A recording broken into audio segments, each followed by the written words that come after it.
Hello, everyone, and happy Sunday.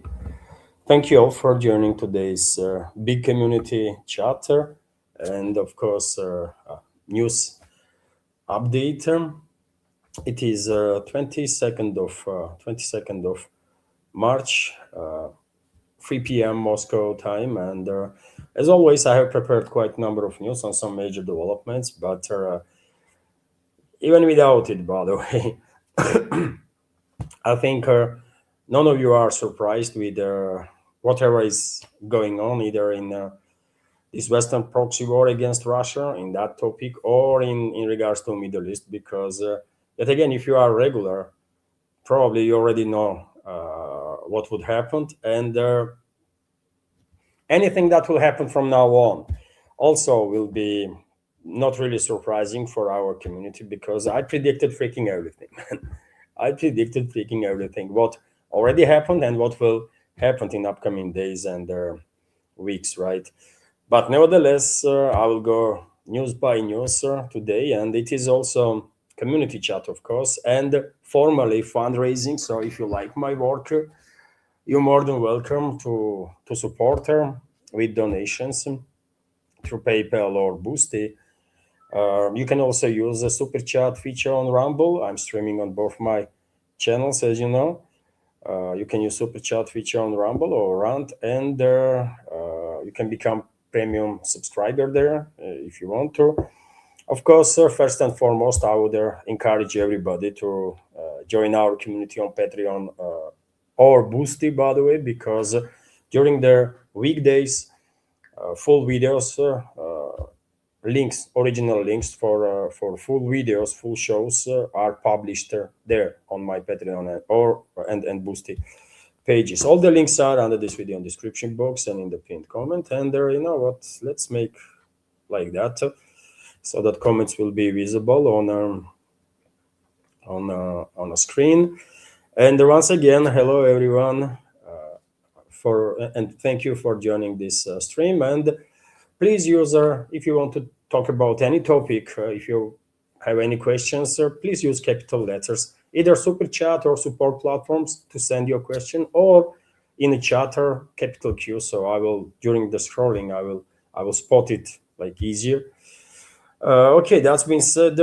Without further delay, let's go through some news. I had a day off yesterday, by the way. Some of you probably noticed that there was no update. I took day off. It was good, man.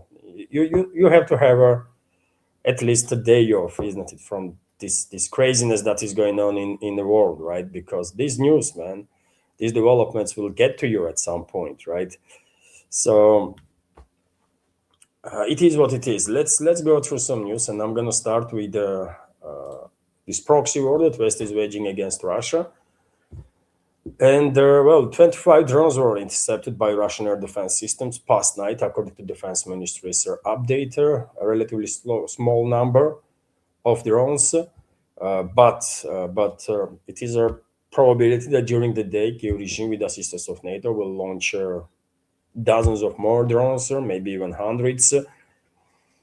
Past night, drones were intercepted over the Vladimir, Belgorod, Kursk, Tula, Ryazan, Rostov, Voronezh, Bryansk regions, as well as the other Black Sea. And night before, number was significantly higher, 283 drones, by the way, just during the nighttime, and dozens and dozens of more during the day.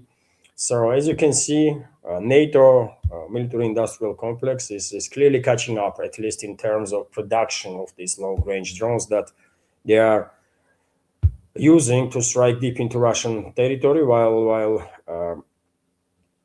Kiev regime plays basically a role of mask, right? So that Western ruling class will maintain this plausible deniability. That's why I'm saying this is a NATO attacks on the Russian Federation, first and foremost, and Kiev regime is a tool for them. That's it. Unfortunately, yesterday during the drone attacks, four civilians were killed there in the Belgorod region.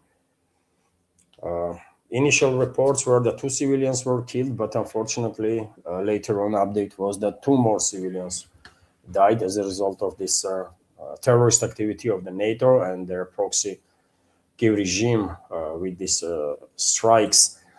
Also, maybe you noticed, maybe not, but there was talks in Florida between Kiev regime representatives and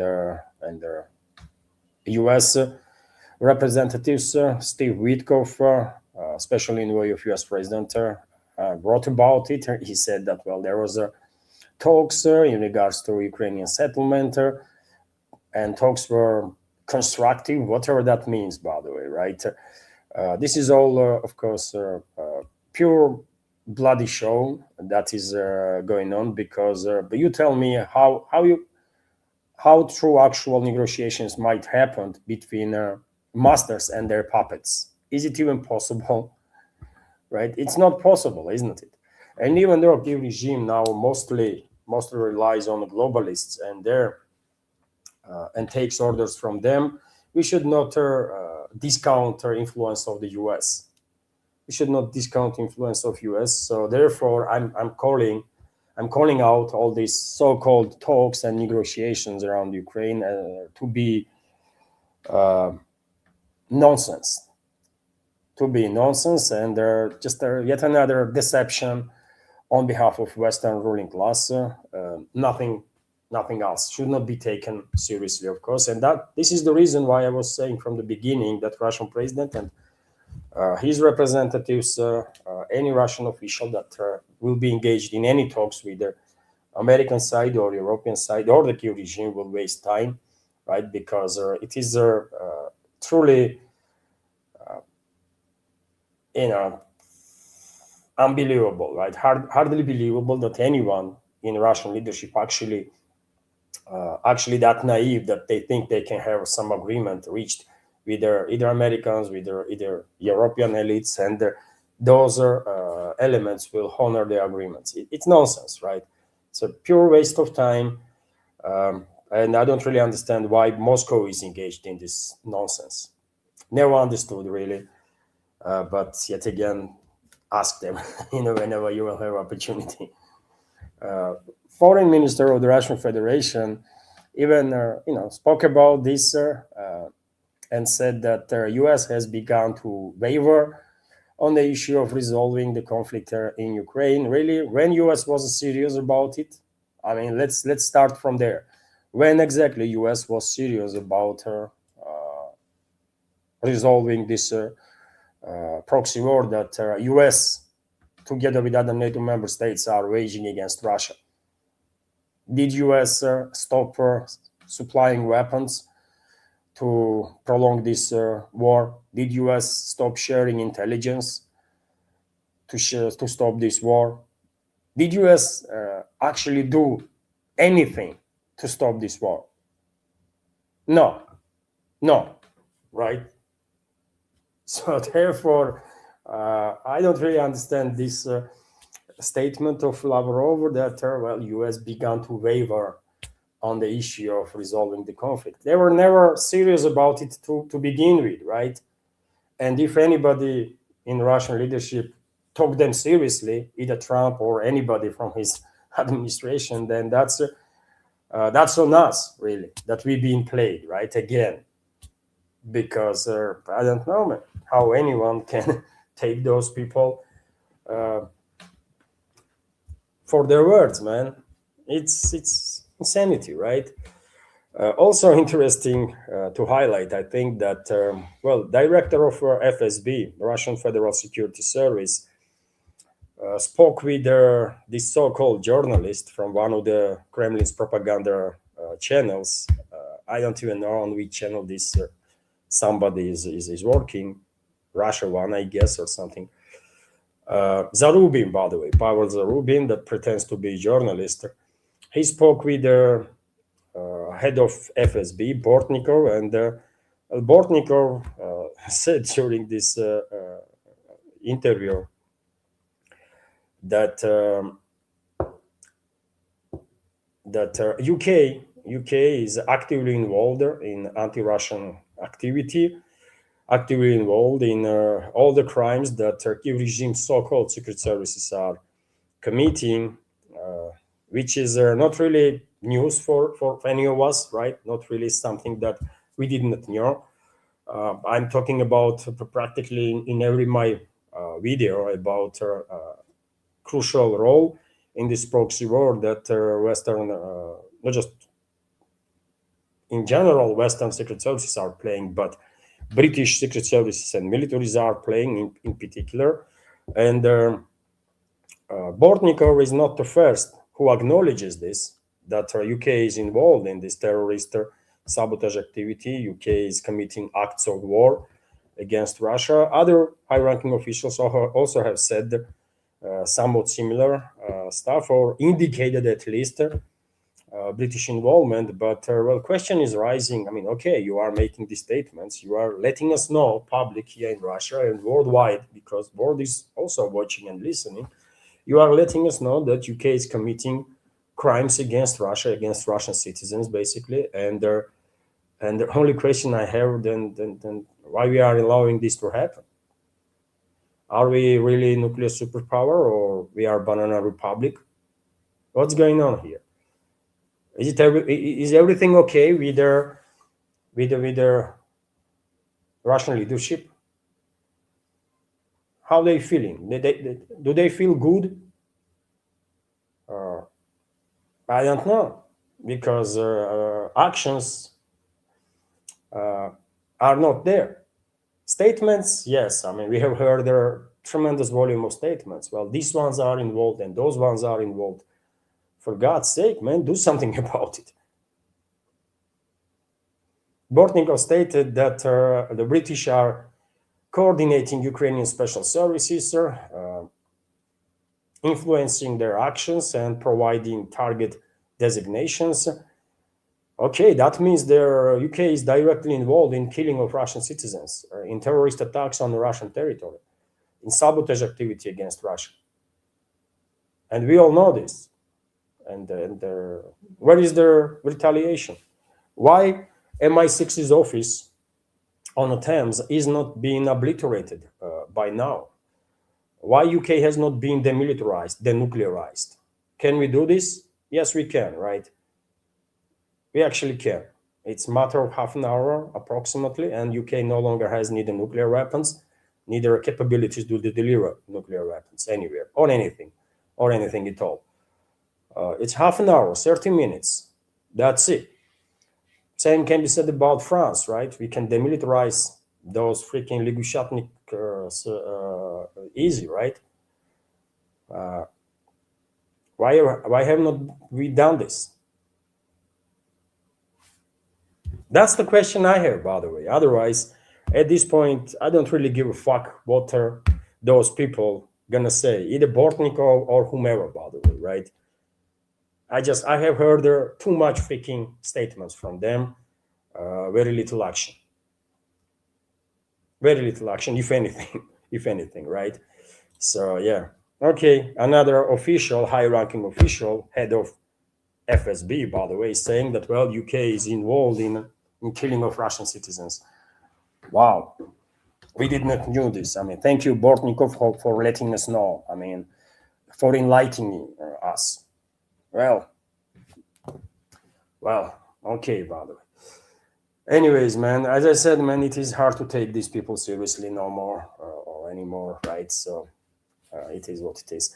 Meanwhile, Russian militaries, despite their hands being tied behind their backs, still continue to achieve progress on the line of contact, which is a miracle, by the way, I will argue, right? Which is a miracle. Russian security services, Russian militaries still managing to achieve success or progress in their work and secure Russian citizens, Russian Federation, as much as they possibly can in the current circumstances when their hands being tied behind their back for entire duration of this proxy war that West is waging against Russia. And we have this report today that Russian armed forces have established control over the Potapovka settlement in the Sumy region, right on the border with the Russian Federation, that is, and well, buffer zone is extending. Buffer zone that Russian militaries, Russian security services are establishing all along the border with formerly still Ukrainian regions, soon to become Russian regions. I'm quite sure about it. And this is Sumy region, by the way, and this is the settlement that is under Russian control now. As I said, right on the border, this red line is a border line. It's used to be village, I guess. Here right now, just like maybe dozen also settlements. But there is a forestry around, so this area has been cleared from enemy forces. And if you take a look, dear friends, you can see here little by little, step by step, but buffer zone is taking shape, right? All this gray zone is a buffer zone. And Russian troops are creating buffer zone not just in the Sumy, dear friends, but in the Kharkov region and in Chernigov direction too. So progress, isn't it? Progress, and I will argue it's a miracle that Russian military, Russian security services, despite their heads being tied behind their backs, are doing tremendous work, man, tremendous work, and they're achieving progress on the line of contact and in terms of securing people of the Russian Federation. Well done, well done. And well, that's being said, let's talk about Middle East now. Let's talk about Middle East. Trump issued ultimatum.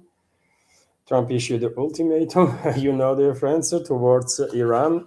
This freaking moron, man, completely out of touch with reality, isn't it?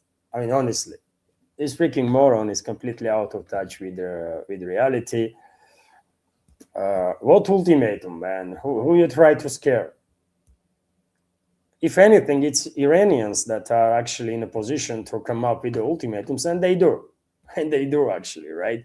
They have already make it clear what is their terms to end conducting military operation to eliminate U.S. military assets in a region and elsewhere, right? And one way or another, but Iran, people of Iran gonna come up on the top in this war. By the way, they're gonna win. As of now, I'm more and more confident, based on developments in regards to this war that West is waging against Iran together with Israel. And Israel is a part of West, isn't it? I mean, it's barely one can call Israel a Middle Eastern entity. It's a European entity. It's a fascist entity that was created by fascist settlers, right? Mostly fascist settlers. That's about it. And those fascist settlers are originally from Europe, right? Mostly, not all of them, but mostly, right? So, anyways, by the way, let me, Let me drop. Let me drop a link to my Patreon in the chat, in the YouTube, by the way, in case you want to support my work on a monthly basis, let's say, and well, subscription on a Patreon, which starts from $5, and then it's up to you. By the way, you can choose your level of support there. That would be a great support, of course, and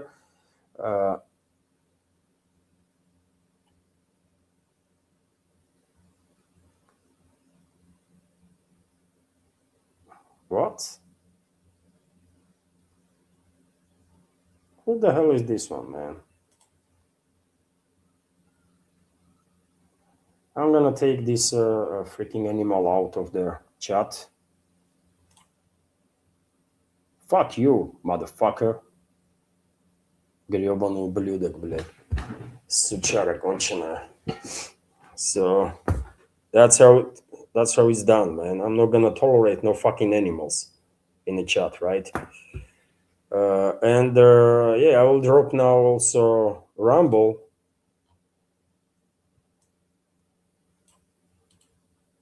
I will drop now. I will drop now also a link to Rumble, in case you can or you want to watch there on Rumble. And what Jim is asking who it was. I have no freaking idea, but he insulted me, and so fuck him, you know. That's it. As I said, man, I don't give a damn, man. I just don't, right? I said million times in the chatter, we can be critical of anything and everybody, but I mean, when you talk about some freaking politicians, okay, just you use whatever language you want, but in regards to each other, we should be polite, right? That's it, man. It's an easy principle to follow, right? Let's be polite towards each other. We might agree with in some issues, or we might disagree in some others. It's all good, man. We are not a freaking clones, isn't it? To have a similar take on literally everything. We are not programs. We are human beings. So politeness, respect. That's all one might ask from community, right? That's it. Anyways, I dropped links of my Patreon and also Rumble. Let's continue with some news now. And dear friends, it's a little more chaotic today's live stream because it's community chat, isn't it? So I'm going to be engaged with the chatter more actively, obviously. And after news segment, let's have a good conversation about literally any topic you want. And so, yes, US President Donald Trump has threatened to strike Iran's power plants unless the Strait of Hormuz is reopened to shipping within the 48 hours. And dear friends, what I have said before, I mean, they are so predictable, man, so predictable. They are already targeting infrastructure, including energy infrastructure in Iran. They are trying to cut off power supplies to cities and to settlements, basically, throughout Iran. Now they want justification, right? Because they are planning to cause a tremendous humanitarian disaster in Iran and throughout the region. They are looking for formal justifications. And that's the only reason why Trump come up with this nonsensical stuff that, well, you have 48 hours, open Strait of Hormuz, or we're going to take out your grid, basically, energy grid, right? First and foremost, they are already targeting Israelis and US militaries. They are already targeting literally all possible infrastructure on Iranian territory, not just administrative buildings, not just political leadership or the state leadership in Tehran, but also in the provinces, by the way, throughout Iran, right? They are also targeting police stations. They want to eliminate elements of the state. So they are targeting police stations, they are targeting hospitals, they are targeting schools, they are targeting desalination plants, they are targeting water supply infrastructure, they are targeting sewage infrastructure. They literally are trying to erase any resemblance to the state throughout Iran, and I predicted that they will do this. You know, dear friends, isn't it? Before before globalists and their Zionist allies and the neocons even launched this war, I was saying that their goal is to descend Iran into full-scale humanitarian disaster, into force people to get engaged in a civil war, and then spread this civil war violence on ethnic and sectarian lines throughout the region. And for that purpose, Western ruling class will use whatever leverage they have over their Gulf monarchies, for example, to launch a war against Iran. They will use their other assets that they might have, Kurds, for example, or Belugis. And that's exactly what is happening. They are working in all directions, right? They are trying to destroy any elements of their statehood, any infrastructure on Iranian territory. They are actively pushing Gulf monarchies to enter the war, right? And they are using not just political leverage over them, right, or the financial leverage, but they are targeting energy infrastructure in the Gulf monarchies, right? They are step by step destroying, I mean, Israelis and Americans, by the way, step by step are destroying energy infrastructure of Saudi Arabia, Qatar, UAE, Bahrain, Kuwait, right? It's not Iran. Most targets, by the way, most attacks on energy infrastructure in these Gulf monarchies are conducted by Israelis and US. Yes, Iran has retaliated a couple of times, but whenever they do this, they are open about it. Like recently, when Israel targeted Iran's gas field, Iran retaliated on Qatar, right? And they said it. They didn't hide behind any like false narratives. They said that yes, we retaliated. Whenever they are retaliating, they are open about it, and they are even issuing warnings, right? So you should know, Saudi or Arabia or Kuwait or Bahrain or whatever, that we are targeting you here and here, and this is their reasoning, right? So there are tremendous volume of false flag operations that US and Israel are engaged, and unfortunately they are getting closer and closer to the point when they might actually force these Gulf monarchies to enter their war. But even if they will succeed in that, by the way, eventually they might still fail from provoking regional scale war on ethnic and sectarian lines because, well, Gulf monarchies don't really have a capable armies, man. They have air force, yes. Western countries, US, France, they did supply quite a number of fighter planes to Gulf monarchies. They even supplied a lot of ground weaponry, right? Tanks, infantry fighting vehicles, you name it. They have everything, but they don't have a battle-capable force, right? Ground force. They just don't. Houthis kick the asses of their Saudis and their UAE forces, right? Despite tremendous air superiority Saudis and UAEs had over their Yemeni Houthis or the Ansar Allah movement, they still lost. They still lost, by the way, right? Because on the ground, their troops are a joke, man. Saudi troops, UAE troops, it's a freaking joke.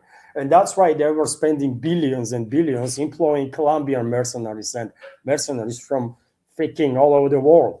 And they still do. They still do, by the way. And so even if globalists and their freaking allies, Zionists and their neocons, manage to trigger these Gulf monarchies to enter the war against Iran, they might lose. They might fail to succeed in their plan to provoke this regional scale war on ethnic and sectarian lines, right? To keep this region, by the way, to keep not just navigation distracted in the Persian Gulf and Hormuz Strait, but to keep region as a whole cut off from rest of the world in terms of energy supply, right? That's their main goal, because they want to cut off China from Middle Eastern energy and their force Beijing to increase its dependence on Russia. And I explained why would Western elites want this to happen, right? And because Western ruling class knows that they might fail, even if they provoke war between Saudis and Iran, UAE and Iran, Kuwait, Bahrain, and Iran. Because Western ruling class, they know they might still fail to provoke regional scale war on ethnic and sectarian lines. They are going after energy infrastructure anyways, right? They are working simultaneously on plan A, plan B, plan C, right? And they are targeting energy infrastructure, methodically destroying it, right? And this statement of Trump, this ultimatum, is just a justification, right? Just a justification of what they are about to do, attempt to justify it. And they're going to go after Iran's energy infrastructure, and Iran will retaliate at some point, even though it's counterproductive, right? If anyone would ask me from Iranian leadership, I will say, you know what? It's hard to maintain, hard to not retaliate, right? Hard to keep your composure. But if you retaliate on Saudis or on UAE, if you obliterate their energy infrastructure, this will only help play in the hands of globalists. So you should not do this, right? You should not do this. But as you see, when Israel attacked her energy field in Kuwait, energy field in Iran, Iranians retaliated on Qatar, right? because it's not easy, man. It's not easy. I understand to um, exercise restraint in such a situation. Thank you very much, Viper, for a gift of for a gift of premium subscription to a member of our community. That's a $5 uh, donation to the project. I appreciate your support. Thank you. And so yes, that's what Trump is doing basically, right? Justifying future attacks on energy infrastructure. And Iran has responded. Iran has responded on this ultimatum. Iran's demands are guarantees for no future wars. These guarantees can be given not by US, not by Israel. Guarantors have to be other powers, by the way, Russia and China, right? Russia and China, first and foremost. Iran will have to get their nuclear umbrella. That's how serious those guarantees have to be, that if anyone attacks Iran again, then Russia and China will retaliate. If there is no such guarantees in place, there is no incentive for Iran to de-escalate, really, because as of now, they do have an upper hand. They are enduring tremendous pain, obviously, right? All these thousands of strikes that Israel and US are conducting is extremely painful for people of Iran, for state, because infrastructure is being destroyed left and right. And in some cases, of course, recovery will take decades, as I predicted, by the way, even before this war began, right? That this would happen. But nevertheless, Iran still has the upper hand in this war. And actually, there is a relatively high probability that Iran will prevail. Iran will prevail with the assistance of its friends, right? And as a result of this war, US will be kicked out of Middle East for good. I think there is quite a high probability of that. Iran also demands a closure of the US military bases throughout the region, and I think, yeah, this will happen. All is needed is for people of Iran and people of the entire region to understand that Western ruling class wants them to start fighting with each other on ethnic and sectarian lines, right? They cannot allow this to happen. As long as they stay united, Western ruling class, Zionists, neocons, they will fail. Compensations for Iran, of course, another demand from Tehran, and this compensation is going to be in numbers like trillion and more, right? So it is going to be serious compensations, right? Also, Iran demands all the military activity, all wars to end in the region, and that includes Israel to stop harassing its neighbors, right? New legal regime for Strait of Hormuz, that's another demand from Iran. They establish control over the strait now, and no, they're not going to let this control to go, not happening. Extradition of elements from hostile media to Iran. Well, I don't really understand this point from other ones make sense. This one, extradition of elements from hostile media to Iran. Really? Are you going to waste your time on that? What are you talking about, guys? That last one is like mystery for me. Why they are wasting time on this stuff? But rest of the demands are logical, and if Iranian people will maintain unity, eventually Western ruling class will have no option but to agree on most of these demands, or on all of these demands, right? Openly, publicly, or some agreements might be reached behind the scenes, so that Western ruling class will manage to sort of save the face, at least partially, right? So Iran is coming up with its own demands towards the US, towards the Western ruling class, and Yeah, they are in a position to have demands, by the way. Definitely not the US and Israel.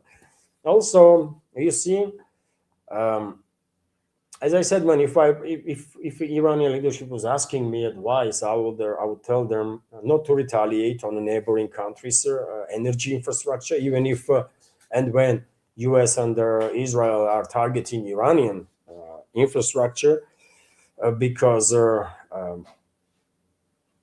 one should understand what the goals of the Western ruling class is, right, and should not play in their hands, right. But nevertheless, Iran's parliament speaker Galibaf, Halibaf, made a strict warning about possible attacks on Iranian infrastructure. Immediately after the power plants and the infrastructure in our country are targeted, the critical infrastructure, energy infrastructure, and oil facilities throughout the region will be considered legitimate targets and will be destroyed in an irreversible manner, and the price of oil will remain high for a long time, and throw down what is in your right hand, it will swallow up what they have made. uh, this person said mistake, by the way, mistake. I mean, if you just making strong statements for the sake of statement, okay. But if you're actually planning to strike on energy infrastructure of the Gulf monarchies, that will be a mistake. That will be a mistake, by the way. That will help Western ruling class. That will only help Western ruling class, right? To keep the region out of the world energy market, right? That's what they want. That's why they launched this war. Because they don't care about Iran, democracy in Iran, people of Iran, or people in any other country there in the region. Western ruling class don't cares about citizens of their own countries, right? Of the Western countries. And a few days ago, Ursula von der Leyen, Ursula washing machine, stated openly, publicly, that they will continue to block Russian cooperation with Russia and with Russian energy sector, even in case if there is a freaking blackouts throughout the Europe. So you tell me, does it looks like Western so-called elites actually care about their own people? No, man, they don't even consider those people to be theirs, right? No, man, they don't care. And they definitely don't care about anybody in the Middle East or elsewhere, right? So, yes, if Iranian leadership wants to just make some strong statements, act off, oh, great. Okay, just do your do whatever you want in this regard, but do not retaliate, do not obliterate energy infrastructure of the Gulf monarchies, because it's going to be counterproductive. Just don't do it. Makes no sense, right? And dear friends, so this topic of Hormuz Strait, right? Trump's ultimatum was about Hormuz Strait formally, isn't it? About Hormuz Strait, which is blocked by Western ruling class, actually, not by Iran, but by Western ruling class. And for example, Abbas Araghchi once again made a statement. That well, they have no issue with vessels from friendly nations or the neutral nations passing throughout the Strait of Hormuz. Strait is not closed by Iran for these countries, which is the majority of the world, by the way. Strait is passing through the strait is prohibited for the vessels that are linked to US, Israel, and their allies, which is about 20% of the world, let's say 30%. Collective West, basically. That's it, man. And their vessels, tankers and bulk carriers and container ships and so on, are unable to pass through Strait of Hormuz, only because globalists are using their financial tools to block this strait, actually, right? Because they are not giving the insurances to those vessels to navigate there, right? It's a Western ruling class, it's globalists that are blocking Strait of Hormuz, not Iran. Iran only imposed partial closure on the countries that are engaged in a war with Iran. The rest, feel free to do whatever you want, right? If you want, pass through Strait of Hormuz every freaking day, man. Iran don't care. Oh, they will be happy, by the way. They will make more money on that. But there is no significant traffic in the strait. And why is that? Because globalists are using their financial tools to actually block the strait. But Western ruling class, Western propaganda outlets, Western so-called politicians, and unfortunately even channels in alternative media still are pushing this narrative that it's Iran that blocked the strait. I mean, why, man? Why alternative media is pushing this freaking nonsense? I don't understand. Many big channels, by the way, respected channels in alternative media, but I mean, we all are subscribed to all same channels, right? Why those channels are also on that page that it's Iran that are blocking their Strait of Hormuz, and the US and the rest of the world, or rest of the Western world, going to struggle to force Iran to reopen it? What the hell, man? What's going on here? I don't know, man. Anyways, U.S. Western ruling class and their puppets in U.S. government and the Israeli government, they are using, of course, this topic of Hormuz to justify further escalation. And U.S. is sending 4 now assault vessels with thousands of Marines on the border, allegedly to participate in the opening of their strait, which is freaking nonsensical stuff. Makes no sense whatsoever, right? Also, rumors are that U.S. is sending these militaries to establish control over the Khark Island, which is the main energy hub for Iran, which plays key role in oil exports for Iran, right?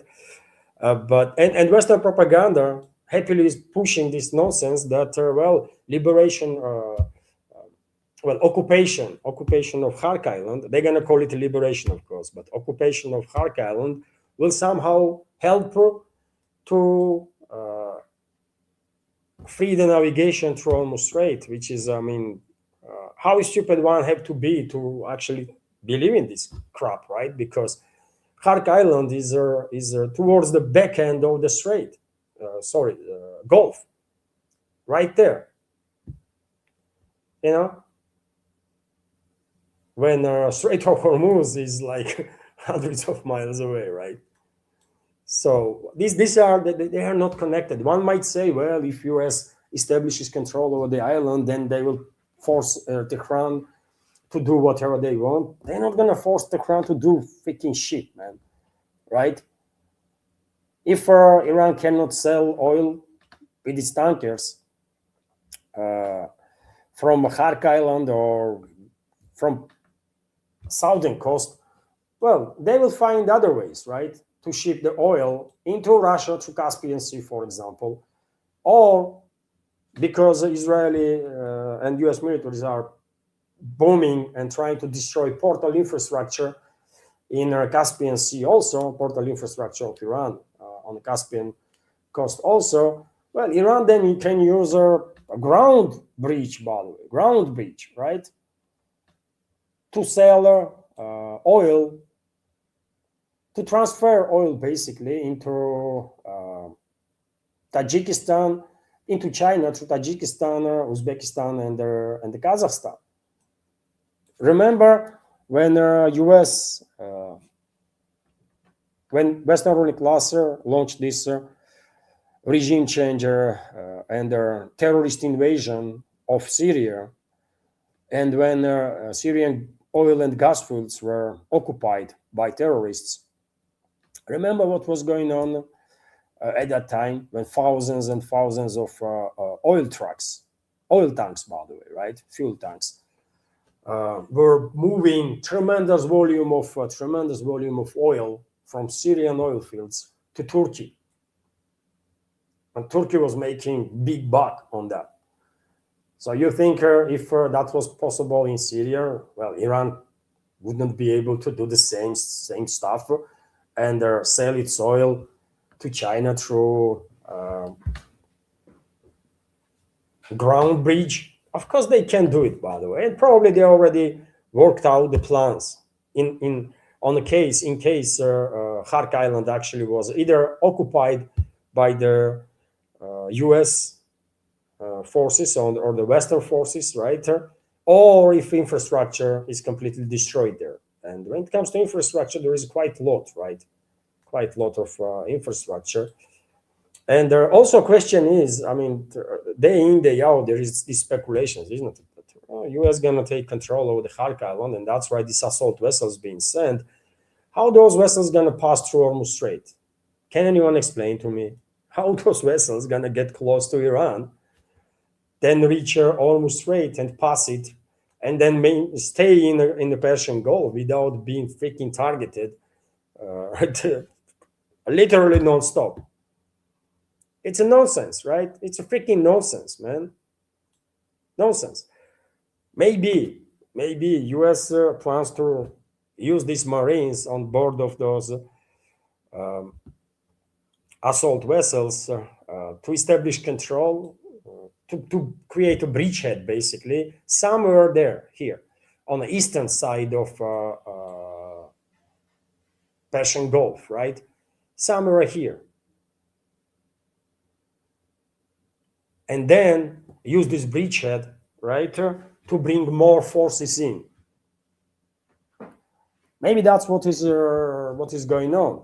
But anyways, man, U.S. troops and whichever other country will send the troops on the Iranian territory, they're gonna be slaughtered. I mean, they're gonna have a hard time, to say the least, right?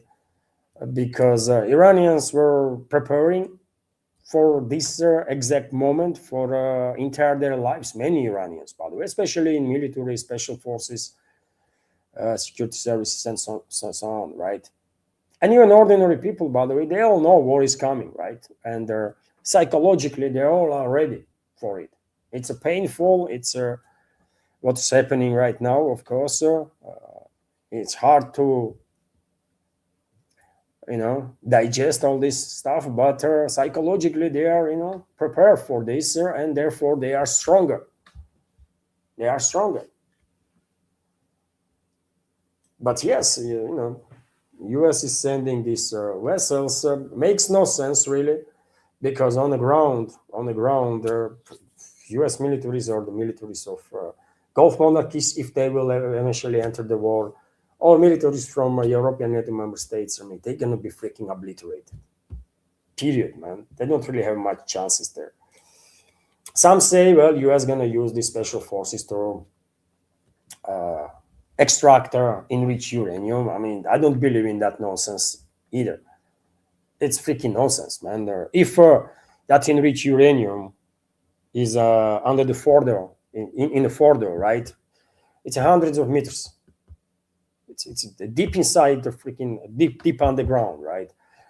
And allegedly, infrastructure was significantly damaged there, and it's hard to get to the area where this enriched uranium might be, if it's even there.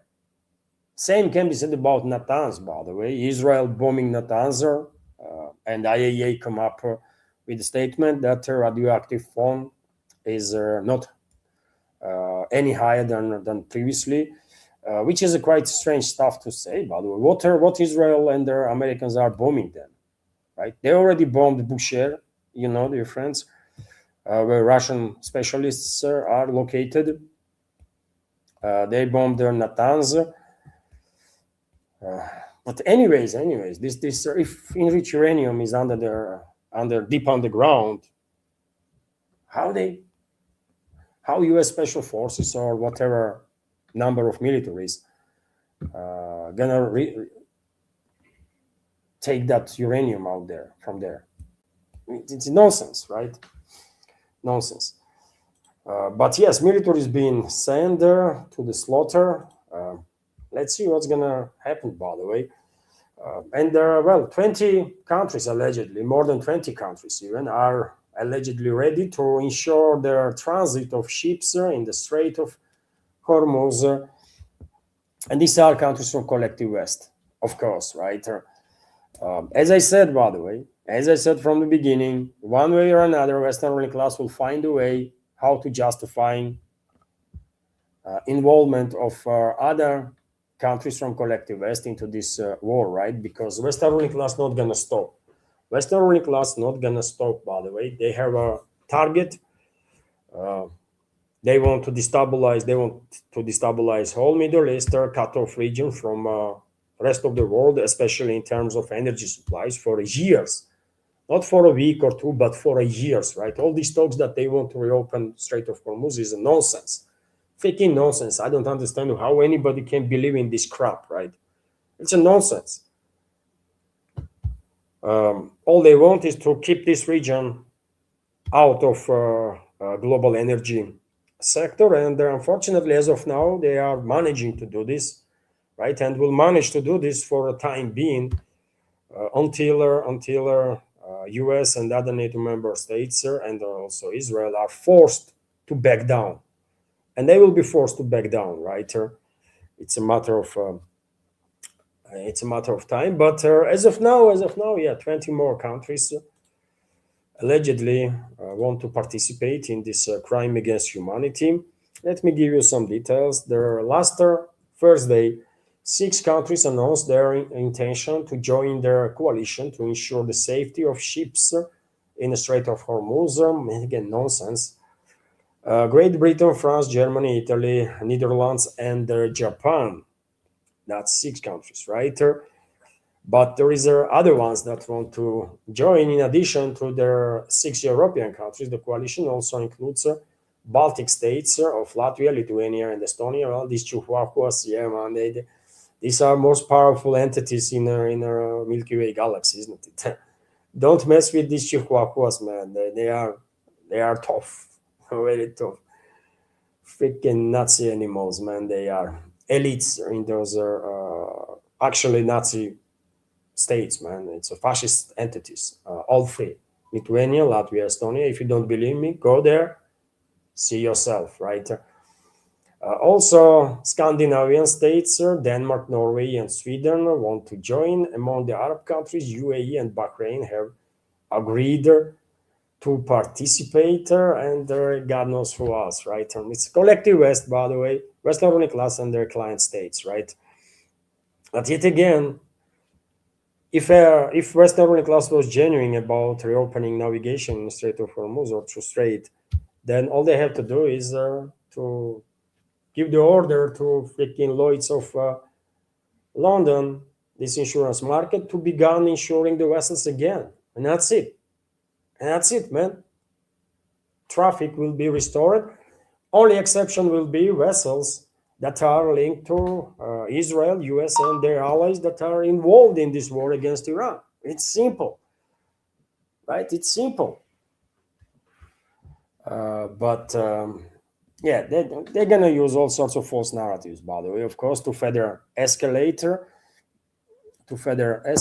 and many countries from collective West already are deploying significant number of their military assets with the long-range capabilities. France already, it is already known that France sent its only aircraft carrier, a nuclear-powered Charles de Gaulle, also 2 helicopter carriers or assault vessels, Mistral class vessels that is, and 8 frigates, right? All vessels long range capable, right? Capable of long range strikes. UK allegedly also sent 1 frigate or something, and also nuclear powered attack submarine, probably armed with some long range cruise missiles or something. Okay. There are rumors that Germany is preparing to send some warships, or Netherlands also. Okay. But when it comes to France, by the way, dear friends, I have said many times that Western ruling class is very lucky that Russia is led by extremely patient people, by Putin and his colleagues, right? Extremely patient people, by the way, extremely, right? So much so that I freaking don't understand. I'm losing understanding of their policies. Extremely patient, like steel nerves, man. That's probably steel nerves gonna be nickname of Putin, right? That he actually has steel nerves, uh, and the Western class has to be grateful for this man with the steel nerves for Putin, because only reason Western elites are still alive is because Putin is the Russian president. Someone has to explain this to European elites, or to American elites, to Western elites in general, that only reason they are still alive and around is because of the Russian president, Vladimir Putin, who has still freaking nerves, man, right? In any other case, or in every other case, Western elites would be eliminated by now, even long time ago, right? And I have said also that, well, due to hostilities, acts of war, numerous acts of wars that globalists have committed, right?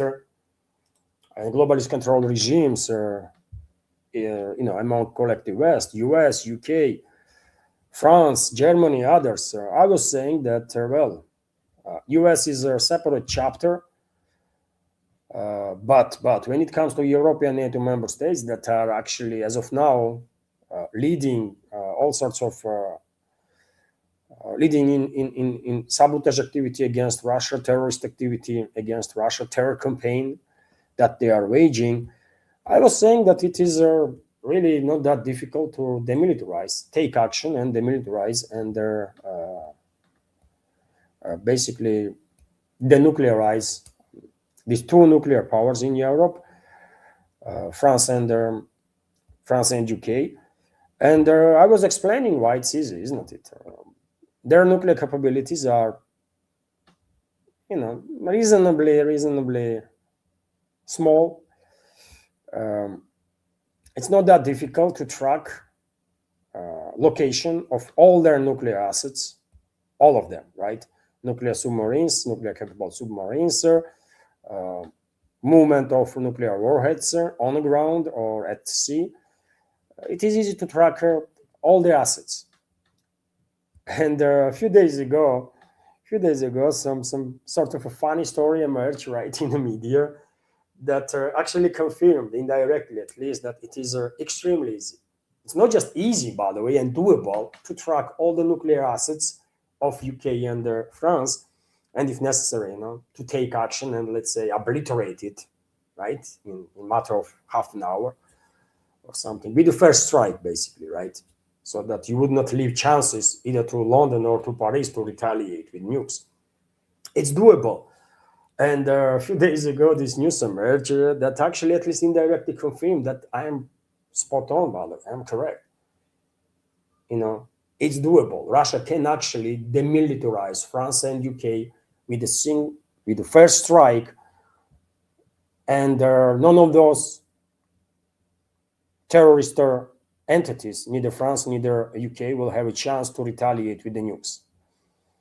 For example, take a look what happened with the French nuclear-powered aircraft carrier, which might have on board the nuclear warheads, by the way.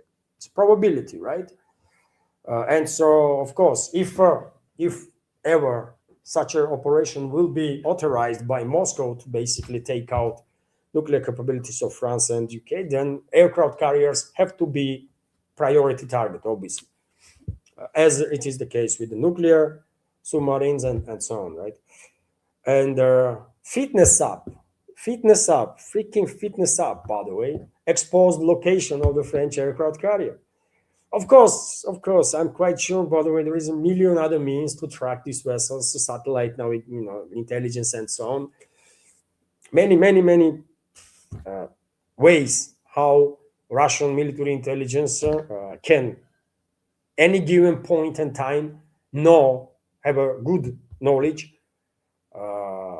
about location of every freaking nuclear warhead of these countries, right, or the nuclear assets.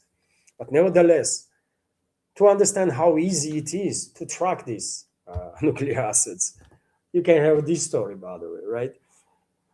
Some idiot on this aircraft carrier was using fitness app and running around the deck on the carrier, and he uploaded data on app, right?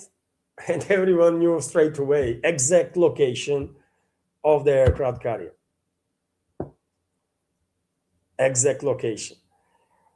I mean, you want me to take these terrorist entities as a serious powers, by the way, France and UK.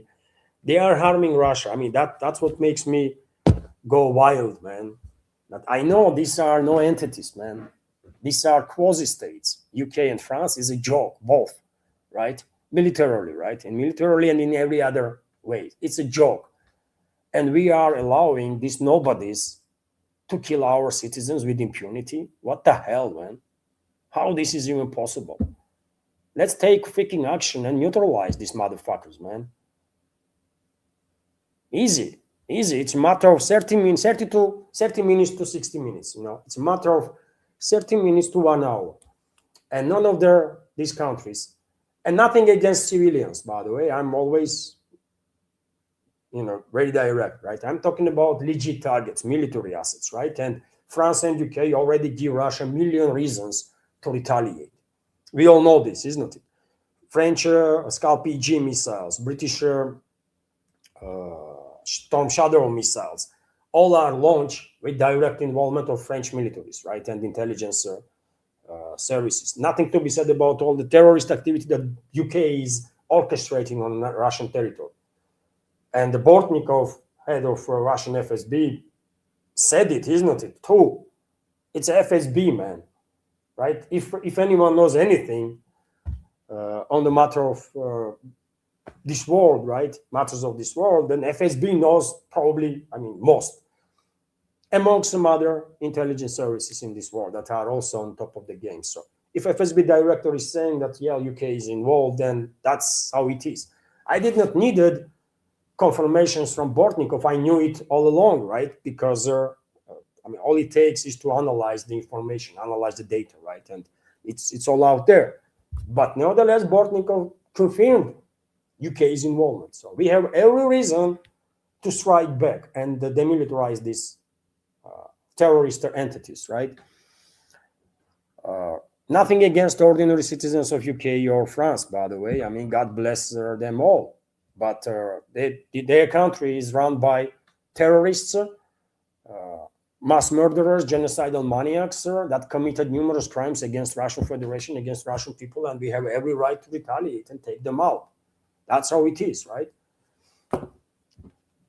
And so you see how easy it is actually to take action. Honestly, man, it's a matter of freaking 1 hour, man. That drives me crazy when I know it's a matter of hour, and neither France, neither UK will ever, by the way, pose any threat to any Russian citizen or the Russian Federation. And we are, because Russian president has steel nerves, by the way,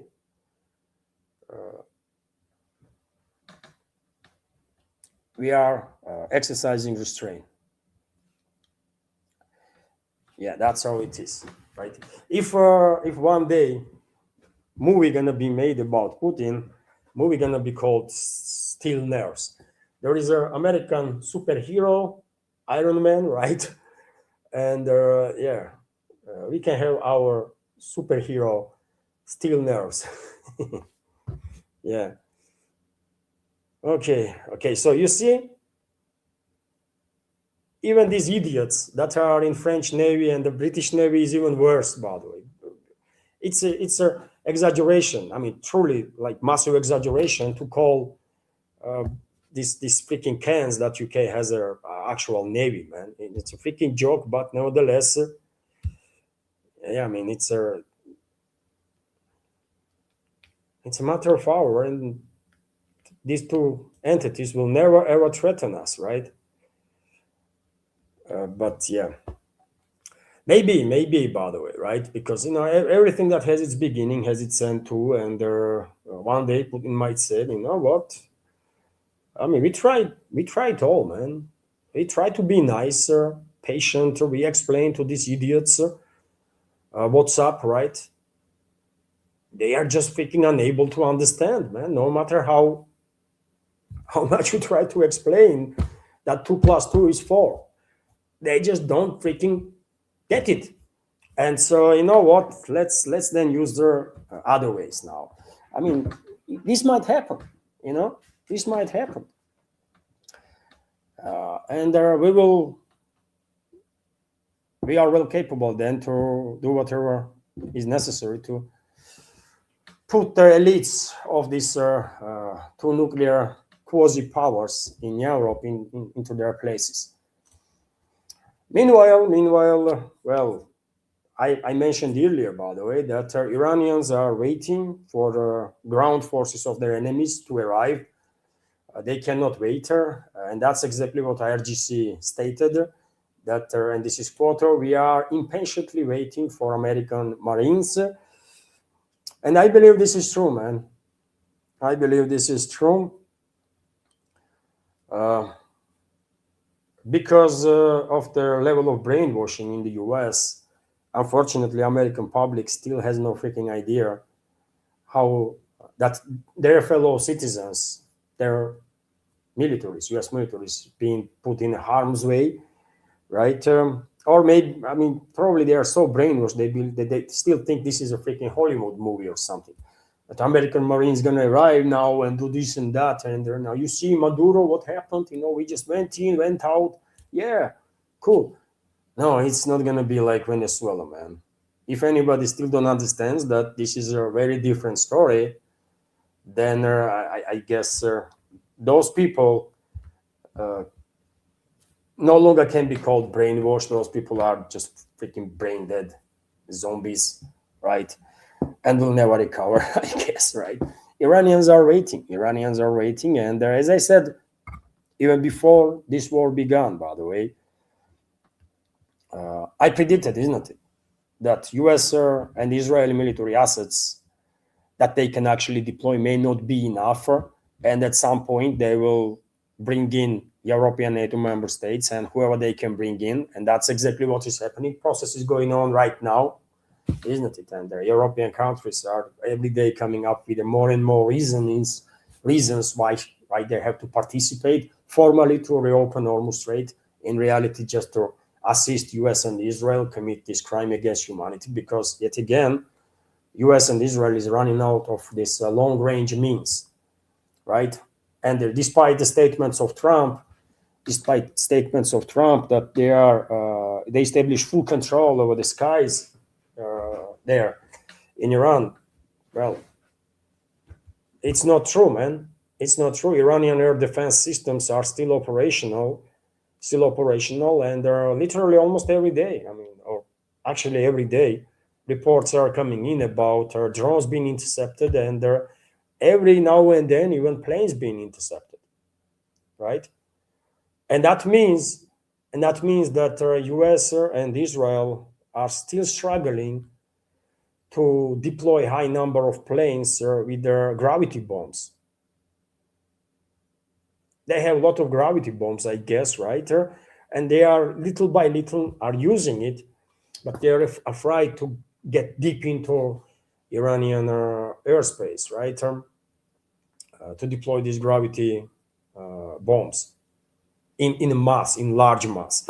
UK, by the way, even though UK pretends that they only now authorized US to use its bases to strike Iran, in reality, US was using British bases since the beginning of their war.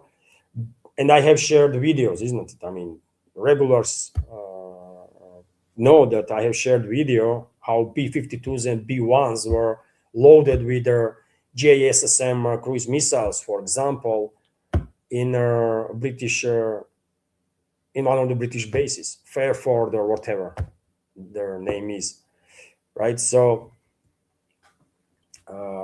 they are running out of these long range missiles, right? Cruise missiles and so on, and they are bringing in these NATO countries and whoever they can bring in, because they have They also have certain number of these long-range means, right? Cruise missiles and so on. Although a limited one. Even if all entire NATO will join now, US and Israel, and they might actually, they only all they can come up with are together. It's maybe 3,000 cruise missiles, entire freaking NATO, by the way, European part of it, let's say. All they come up with, all they can come up with is about, I don't know, man, 3,000 cruise missiles, maybe. It's nothing. It's nothing, right? Iran can deal with it, and then they will have no option but to either risk with their planes, risk big time, and send them with gravity bombs, right, to destroy everything, or they have to deploy nukes. That's how it is, right? So nuke option is still out there because I predicted, isn't it, before even they started the war, but conventional weapons, neither US, neither Israel, neither their allies might not be able to deal such a damage to not just their infrastructure in Iran, but also to social fabric, that they will manage to descend Iran into full-scale civil war and then spell this civil war on ethnic and sectarian lines throughout the region. And I was saying that due to this lack of capabilities in terms of conventional weaponry, they might deploy nuclear weapons. And they might actually, right? Now, on this phase, I guess first NATO countries will join. They will use whatever long-range means they have. And once they will run out of these long-range missiles, I think at that point, topic of deployment of nukes will become highly probable.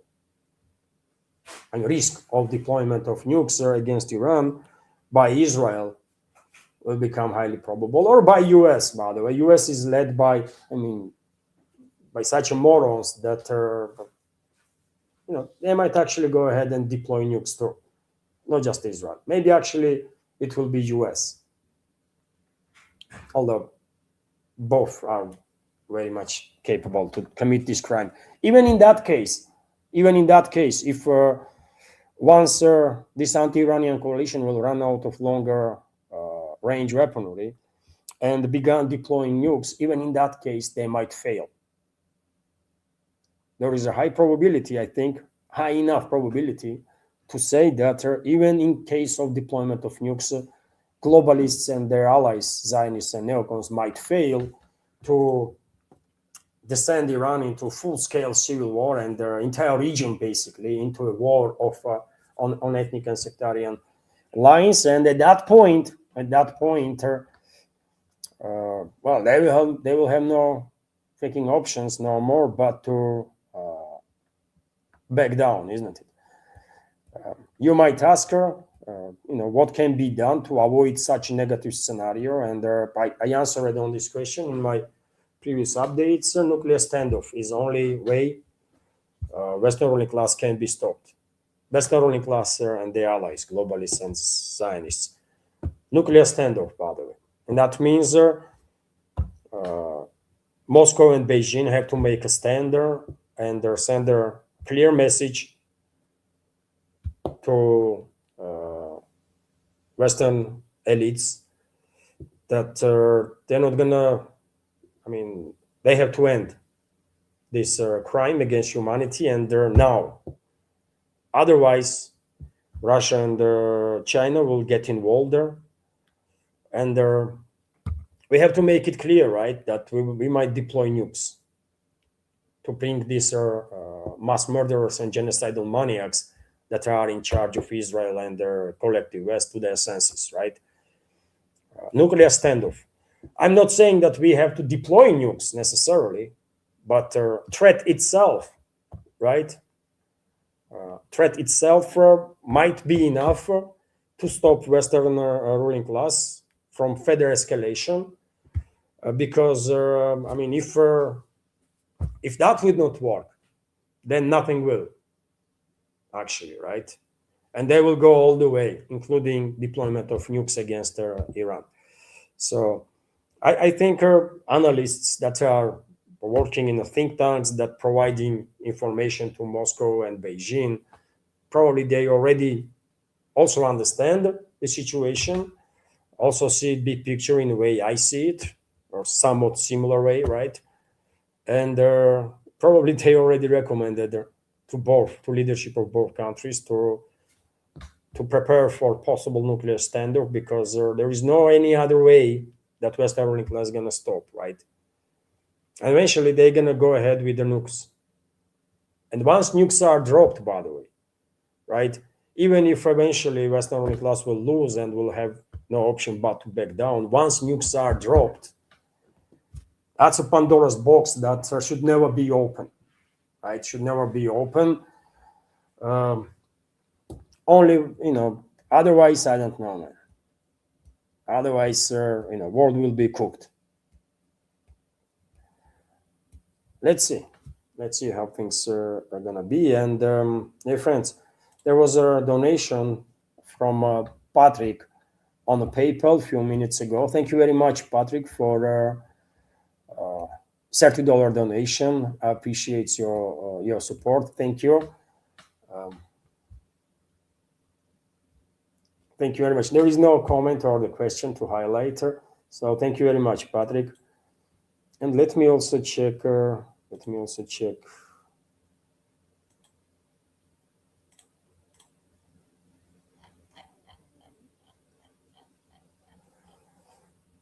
Okay, there was.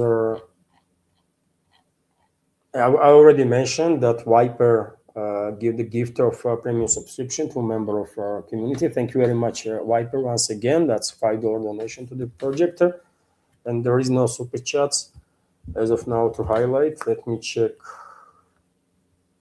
Boosty. I mean, Boosty is. I don't know, man. Why Boosty is not capable to gain the popularity, man. Maybe they have to spend some more on advertising or something. It's a good platform, man, right? And can be very helpful for creators. But I guess it's a lack of advertising. Maybe in some countries it's blocked. Maybe Boosty is blocked in Western countries. That's a possibility, but not everywhere. I don't know, man. But Boosty has a great potential, but you know. So let's continue, dear friends. I hope you like this program. As of now, yes, Vadim is commenting now. Boosty is a popular for Russian bloggers. Yes, I mean here it is a popular. Uh, I don't have programs in the Russian language. If I had a Russian language program, that could be helpful, but I don't, because I don't want to be some sort of a public figure or something. And if you are doing Russian language programs, then like it or not, but you are in a public sphere, right? And you're gonna be recognized by people sometimes, and I don't want this, man. I don't like that idea. So that's why I have English language programs. So no one here in Russia knows me. Just once I was stopped. Just once, by the way, in these years that I'm making programs. Just once I was stopped, and even then, uh, people that recognized me were bloggers themselves, right? Bloggers themselves from BRICS News, I believe, right? Uh, so you see, and therefore, I mean, this format is comfortable for me, because no one knows me, that's cool, right? But on the other hand, yes, I mean, Boosty is most popular among Russian language authors, when they, people that create content in Russia. So you are correct, Vadim, absolutely. But nevertheless, it can be, I mean, if Boosty spends little more money on advertising worldwide, I think Boosty might become also very popular, right? In different countries.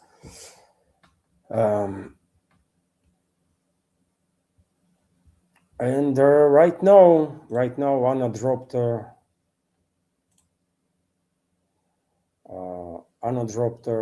screenshots about donations. Luca, thank you very much for $10 donation. NSPK, thank you very much for $10 donation. There is no question here to react on, but thank you very much. I appreciate your support. And also, there was a donation from Andrew. Thank you very much, Andrew, for I guess this was a $10 donation, $6.14. That's what PayPal shows here. Thank you very much, Andrew, for your donation. And comment from Andrew is, I think that English and French citizens would even thank the Russian Federation for such assistance.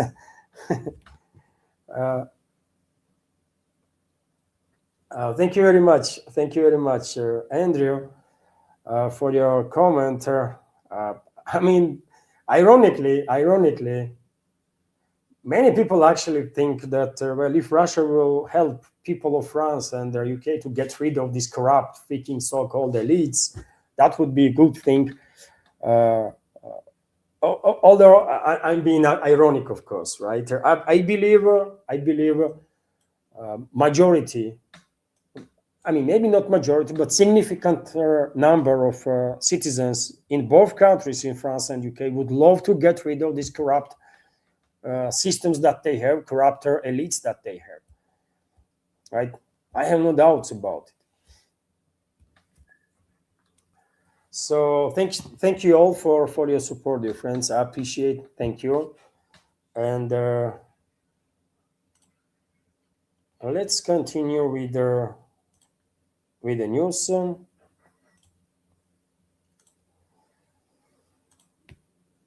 And as I said, by the way, Iran's foreign minister Abbas Araghchi on several occasions, including last time, yesterday or day before, during the interview with the Kyodo News, that's a Japanese media outlet, I believe, again stated that Iran has not closed the Strait of Hormuz, but it imposed restrictions on ships from the countries involved in attacks. He added that Iran is ready to provide safe passage for countries like Japan if they coordinate with Tehran. How is it even possible to be any more clear than this? This is a foreign minister of Iran, by the way. He represents Iran, official take of Iran, and he's saying Strait of Hormuz is not closed for any country, with the exception of ones that are attacking us. So Japan, you want to use Strait of Hormuz, you're more than welcome. Just do it, man. Keep in touch. Let's be in touch, to make sure that it's all good, right? Passage is safe, and that's it. South Korea, you want to use Strait of Hormuz, more than welcome. Do it. India, China, you're all welcome. That's the Iran's position. As long as you are not participating in this war against Iran and in this crime against humanity, you are more than welcome by Iran to use Strait of Hormuz in any direction, right? Go in Gulf or go out of Gulf, right? It's an official position, by the way. And that's why I still don't understand why, at least in alternative media, by the way, this false narrative being pushed that Iran is blocking Strait of Hormuz. Iran is not blocking nothing. Nothing. It's a false narrative of the Western ruling class. And they are using this false narrative to justify deployment of additional military assets, right? To further enlarge this conflict. Is that difficult to understand, really? And I was saying this from the very freaking beginning, right? Even if before war started, I was saying that Iran most likely would not shut down Strait of Hormuz because it's going to be counterproductive. And Iranians understand this, and that's why, for same reason, to avoid being counterproductive, I'm saying that Iran should not strike on energy infrastructure of the Gulf monarchies. Should not, right? Because that's exactly what Western middle class wants, to keep the region cut off from the global energy system, isn't it?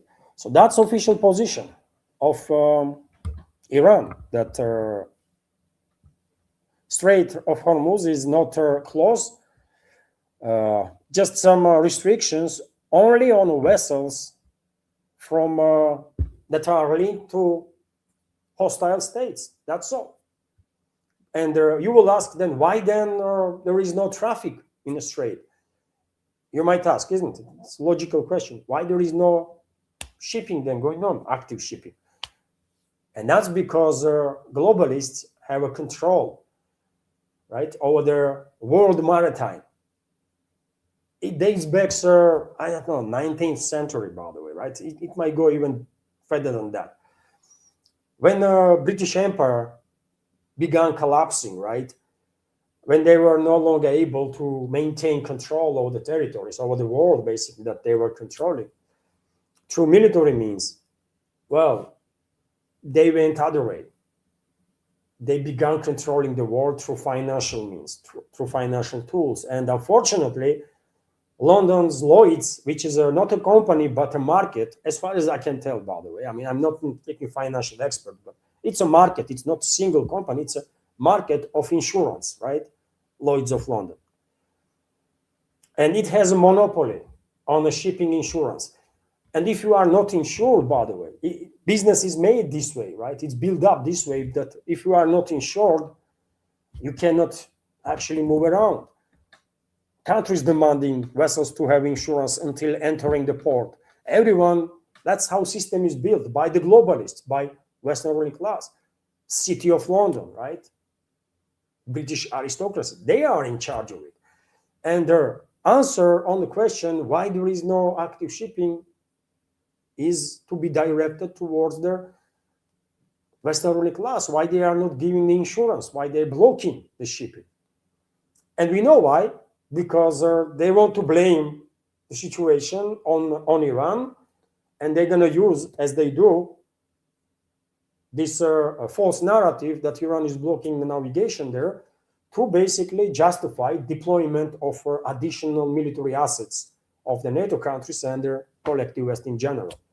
That's what is going on. It's simple.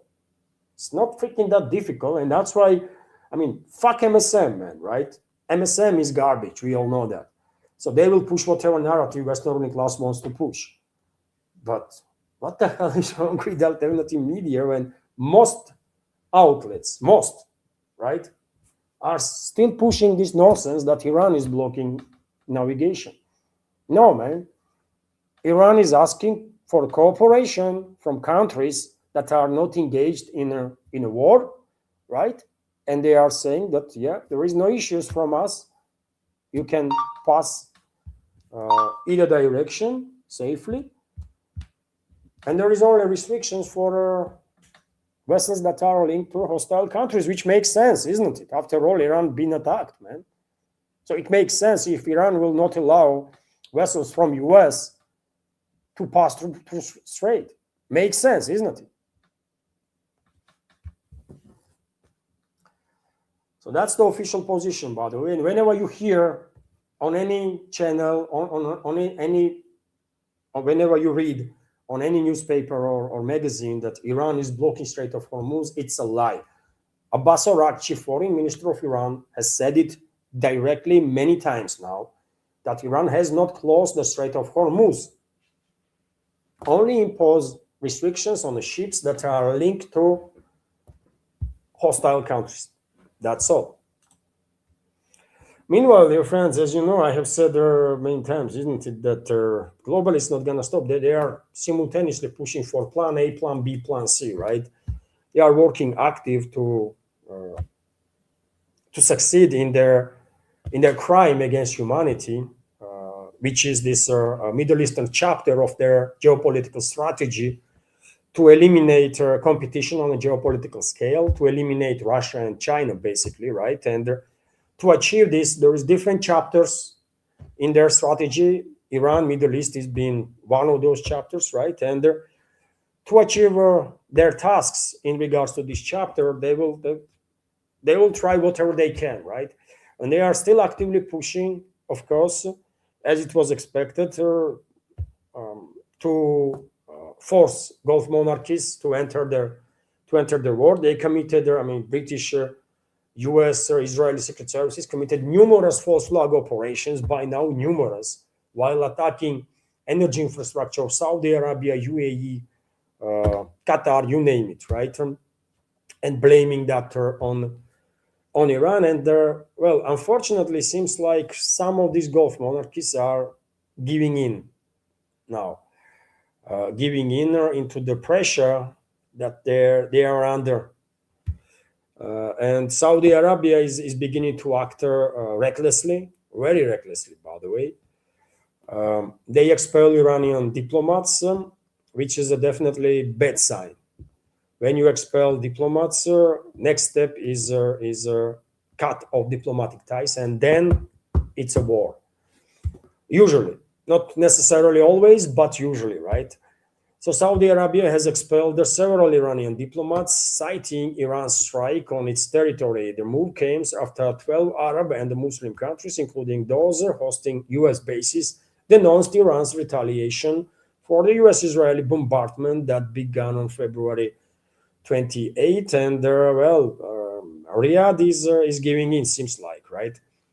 Riyadh is giving in. If Riyadh will, if leadership of this so-called royal family in Riyadh will launch a war against Iran, well, that will be, of course, a fatal mistake for Saudi Arabia, because this monarchy will not survive.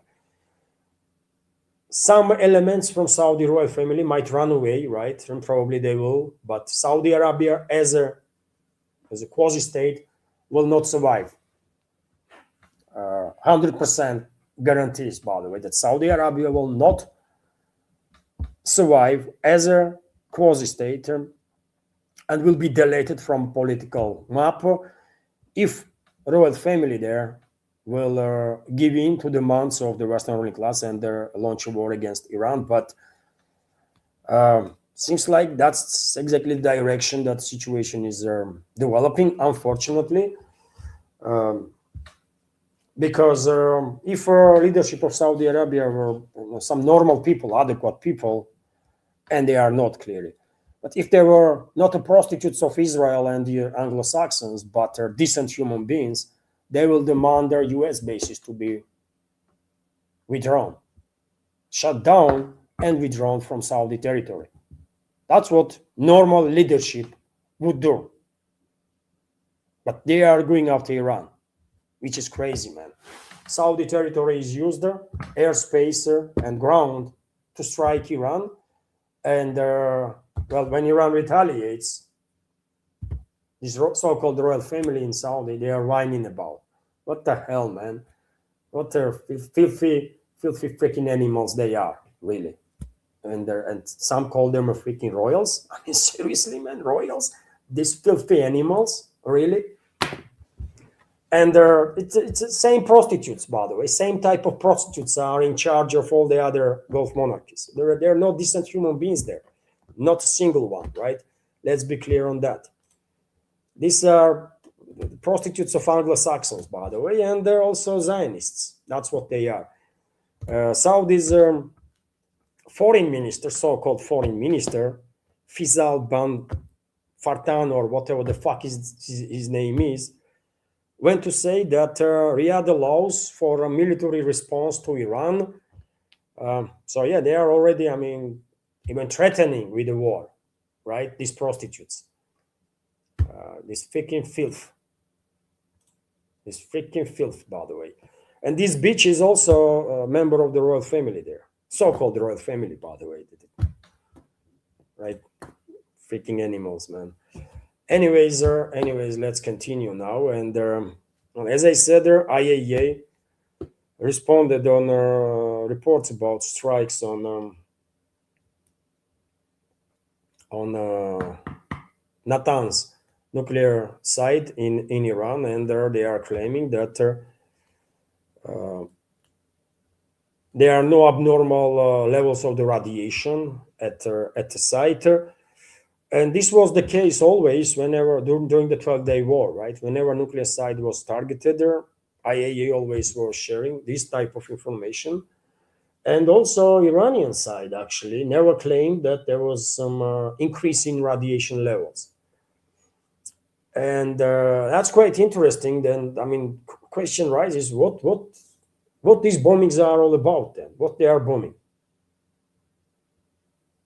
If it's a nuclear site, and if this nuclear site's been obliterated, as Trump loves to say, then how come that there is no freaking increase in radiation levels? Radiation does not work like that, isn't it? That we're gonna, these nuclides, they're not gonna say, oh, we are chilling now, we are good, or we're not gonna leave the premises of this destroyed, obliterated facility. Now we're gonna stay here, It does not work like that, does it? So either these strikes are extremely ineffective, or there must be increase in radiation levels, because if whatever is used for containment of the radioactive materials is damaged, cracked even, that will immediately influence the environment, right? Radiation levels will increase momentarily. So either these facilities are not obliterated, or someone is freaking lying, and the radiation levels are actually higher than we've been told. And you know what, you might ask, why would the Iranian side lie about it or don't share objective information if there is an increase in radiation level? Well, they want to have a panic in a country, isn't it? So one might understand why Iranian side would try to keep information close. And it happened so that Western ruling class would also like to keep such information low, so that no one will tell that they are committing yet another crime against humanity, releasing tremendous levels of the radiation in our environment. And then it's anybody's guess in which direction this freaking radioactive particle is gonna move, right? They might even end up from Iran. They might end up in, I don't know, man, in North Europe, in most western parts of Europe, right? In UK, easy. Maybe even in US, man. In India, anywhere, right? This wind can take these particles just any direction. Right, so I don't know, man. I don't know. It makes no freaking sense when every now and then there are reports that nuclear sites were targeted. What they are bombing on nuclear sites? Like toilets or something? If they are bombing centrifuges, if they are bombing actual infrastructure, then they have to be radiation leak. Just have to be, right? So some dodgy stuff there, by the way. Some dodgy stuff is going on. I have no freaking idea what's going on, but I mean, you will agree with me. I mean, among our community, if there is a physicians, they can explain, right? That I mean, if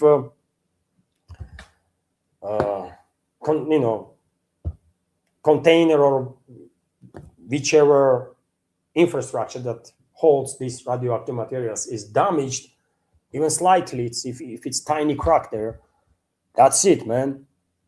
Radiation levels will rise immediately. But during the 12-day war, and now IAEA continues to push this narrative that there is no increase in radiations. I don't know. And both, by the way, Iranian leadership and the IAEA or Western ruling class, they all have interest to keep information secret if actually there is an increase in radiation. But if this is the case, then one way or another, but eventually we will learn about it because people might get radiation sickness, right? And it's quite specific stuff that you cannot, hide that much, right? If many people end up in an area of under the influence of these radioactive materials. Anyways, it's not just Israel and US that are bombing all over Iran, but Iran is striking back. Iran is striking back, trying their best to be effective. And well, rumors are, isn't it? And Western media was hysterical yesterday, and Western so-called elites that Iran launched 2 missiles towards their Diego Garcia Island in Indian Ocean. This island where military bases located that are used by US and UK. Missiles were intercepted allegedly, but reason for hysteria in the Western media was that range is quite significant, right? This island is located there some 3,500, 3,800 kilometers away from Iran, maybe more even. And well, Western propaganda is pushing the narrative that they are kind of surprised that Iran has missiles of such a range. And if they do, then in that case, almost entire Western Europe is in the range of these Iranian missiles. Almost entire Western Europe is in range then of those missiles. And I don't know, man, I'm not really surprised. I would not be surprised if information is actually true. And I don't believe, by the way, that Iran launched missiles towards Diego Garcia. I just don't believe in this, right? I think this is also a false flag operation to create a fear in Europe that you see they have missiles of this range and they can target any point in Europe whenever they want. That's what's going on, I think. I mean, share your take, dear friends, what you think. Maybe some officials in Iran will come up and say something about it, will give us some more clarity what's going on. But this whole hysteria is definitely a part of false flag operation to influence the psyche of the European community and put some more fear in them, right? Of Iran, possible Iranian strike. And then this fear, if they manage to put this fear in the minds of majority in Europe, let's say, right? This will help to justify European involvement in this crime against humanity, in this war against Iran, right? And the entire Middle East, I would argue, and entire humanity, actually. So some dodgy story here, by the way. Dodgy story. I'm not going to be surprised if we will find out tomorrow, let's say, that Iran has a missiles with a range of 4,500 kilometers, 5,000 kilometers. Could be a case, man, right? Iranian engineers are sophisticated, big time, right? And they are building very capable missiles. And of course, it's a matter of time and resources. And they are well capable to build their missiles with a longer range, right? Maybe at some point they will have intercontinental missiles too, because they have mastered the technology already, right? So I'm not going to be surprised if, we will find out that Iran has this range of missiles, but this hysteria in the West, in Western propaganda, about this Diego Garcia being targeted and Iran has these missiles and stuff is about to put fear into European public, right? So that they will use then this topic of Iranian threat to justify involvement of European militaries in this aggression against Iran. I'm spot on, isn't it? That's exactly what's going on, man. You don't have to be freaking genius, right, to understand this. That's what it is, man. Clearly. Iran, nevertheless, by the way, Iran for sure continues to strike U.S. military bases throughout the region. That's for sure, right? I have shared numerous videos of that, numerous pictures with the confirmations of these successful strikes. And in past 24 hours, U.S. bases were targeted in the UAE, Kuwait, and a number of other directions. In Iraq, by the way, U.S. bases keep getting obliterated, literally, right? NATO had their NATO member states had quite a number of troops there in Iraq. They are running away, man. They are running away. By the way, they are getting smashed, right? They are getting hysterical, and I have seen many reports about Polish troops being evacuated, and these troops and that troops, Italians and French, and okay, they should never be there in the first place. What Polish troops lost in Iraq? What the hell, man? Or Italian troops, or French troops. There's not enough territory in their own countries. No. And of course, Iran continues to strike on military and logistical energy infrastructure of the Israel itself. And well, yesterday, whole of Israel went into freaking hysteria, seems like, and all their like pro-Israeli elements because of the Iranian strike in Dimona and Arad. Dimona is an area, by the way, where one of their Israeli nuclear facilities are located, and because of the censorship, there is very little is known what exactly was the target of this strike, but and how many missiles actually landed, right? There is basically one video, one strike filmed from different angles that are circulating on internet about this strike in Dimona, for example. Maybe there was more strikes, right? But censorship is so severe in Israel that very few videos are actually being released about consequences of these Iranian strikes, or the strikes that Hezbollah conducts, by the way, literally on daily basis, right? And let me show you this video, by the way, of strike in Dimona and in that other direction too. So this is strike on Dimona.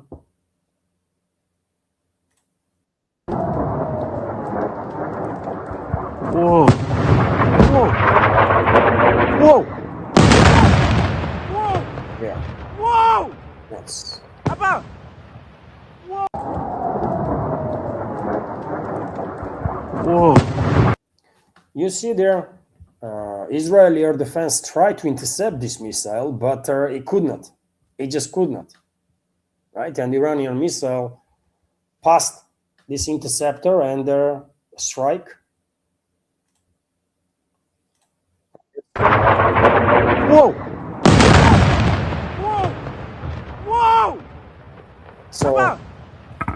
and there is many other videos about this particular strike filmed from different angles. But I have a question: was this one strike alone, or there was more strikes? But censorship is not allowing videos to be shared. I don't know, but yeah, that's what happened in Dimona, and I think Israel should get a message from Iran that no place is secure enough. Dimona, by the way, because of their location, because there is a nuclear infrastructure there. I mean, Israel leadership should get a message that if they cannot protect even Dimona, then what about other territories that have less protection in terms of air defenses? Israeli air defenses are depleted, by the way, depleted, big time. big time, right? And as conflict continues, well, Israel gonna get more and more attacks, of course, and Israelis should go back to their countries, by the way, right? From whichever country they went to Israel, they should go back to those countries because Israel no longer gonna be safe haven for all sorts of fascists and the Nazis. Uh, Europe is Europe is safe haven for all sorts of fascists and the Nazis, so they can go to Europe. Many European countries, by the way, are led by fascists and the Nazis. I mean, they can all go to Estonia; they will be welcome. Absolutely, they can even participate in a march of Nazis. You know, no, there are some few freaking Nazi animals still alive, uh, animals that were collaborating with the fascist Germany, and there is parades. Those freaking animals on year basis are doing parades. By the way, uh, in Estonia, in Latvia, in freaking Lithuania. So these Israeli fascists can go there. Baltic Chihuahuas will welcome them, right? Uh, or you know, there might be some there might be some misunderstandings that time to time because these European fascists and Nazis, by the way, some of them, maybe not all of them, some of them happen to have some hatred towards Jews, and when they will realize that these fascists are Jews, I mean, they might get confused a bit, right? But yeah, shit happens, man. That's how it is.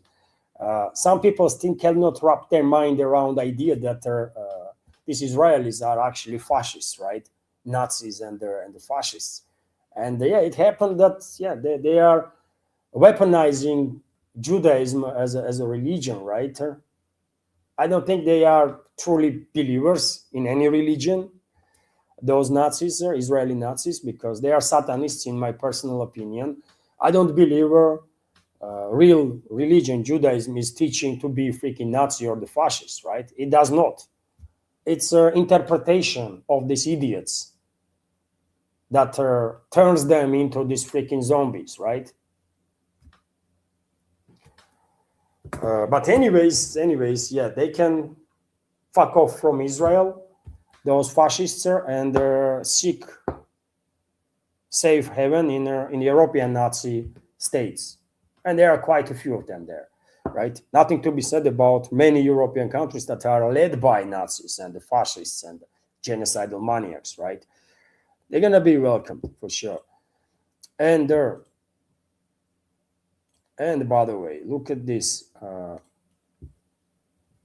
And this is Arad, another strike. This is Arad. I never heard about such settlement ever before. My bad, but yeah, I have never heard this name before. But yeah,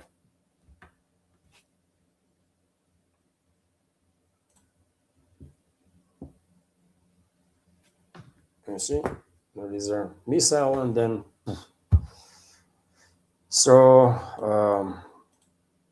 explosion was so powerful in both places. By the way, I have seen number of videos on internet. Explosions were so powerful that shockwave uh, destroyed facades of many buildings, right? It's tremendous damage was done in the surrounding areas where these missiles landed, right? And Israeli side is reporting about 80 people being wounded. Numbers are different numbers, right? And it is unfortunate, by the way, whenever civilians, even though majority of Israelis are fascists, you don't know those people personally, right? That were harmed during this attack, and therefore I feel sorry for the civilians that they get cut off in this war that Israel and the West is waging against Iran, and they are facing consequences of that. Truly sorry, by the way. I mean, civilians are civilians, right? But I believe our actual target of Iranian missiles were some legit targets, military installations or energy installations, and clearly Iran, I think, wanted to send a message that uh,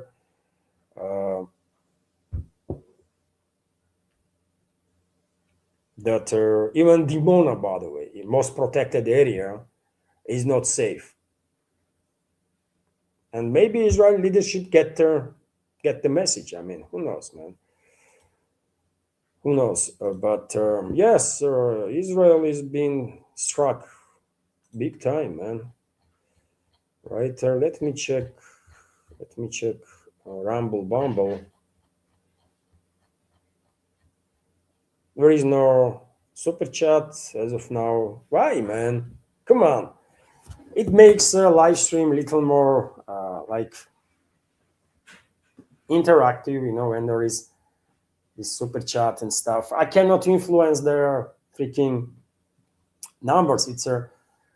I believe Rumble itself is built. This rant system is built in a way that to do super chat you have to donate at least $1 or something, right? If it was like 20 cents possible, I would make it, right? I would make that change, but just to see some activity in this regard. But yeah, okay. There is no super chat, no super chat. It's okay. Um,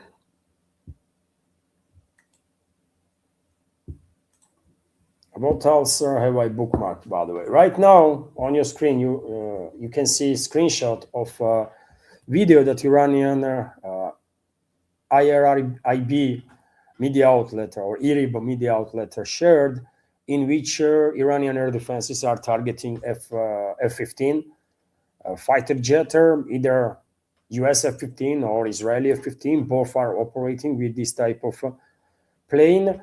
I watched the video, by the way, and I did not see plane being hit actually in that video. All I see is yes, air defense was tracking the plane, probably had a firing solution, right? At some point in the video, some missile is, I'm going to show you, by the way. I think I have a missile. Missile is either a missile or something is kind of passing by the plane, right? But Iranian side made a claim that the plane was hit and at least seriously damaged. I don't know. In this video, I did not see this, man. In this video, I did not see, but video itself is interesting because because it demonstrates that Iranian air defenses are still operational, and all these claims from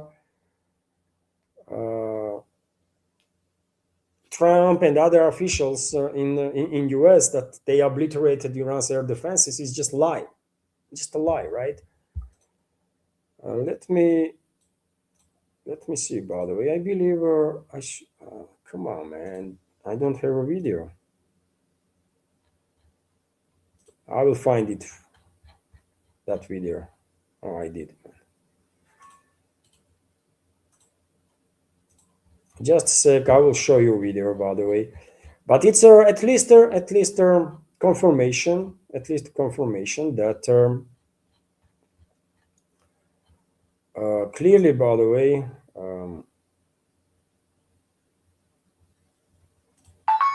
Iran's air defenses are operational, right?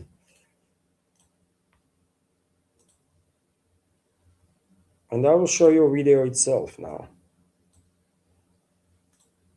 because I don't see hit. I mean, that's the video. So, and you see something is passing right there. Yeah, something has passed, and I don't know that did this missile struck the plane, because seems like straight after, plane is changing the trajectory of the flight, right? So maybe it was a hit. I don't know. But in this episode, خورد is اینجا خورد something that passing below the plane. It's hard to tell. It's hard to tell, right? So I'm a little bit skeptical that her plane was actually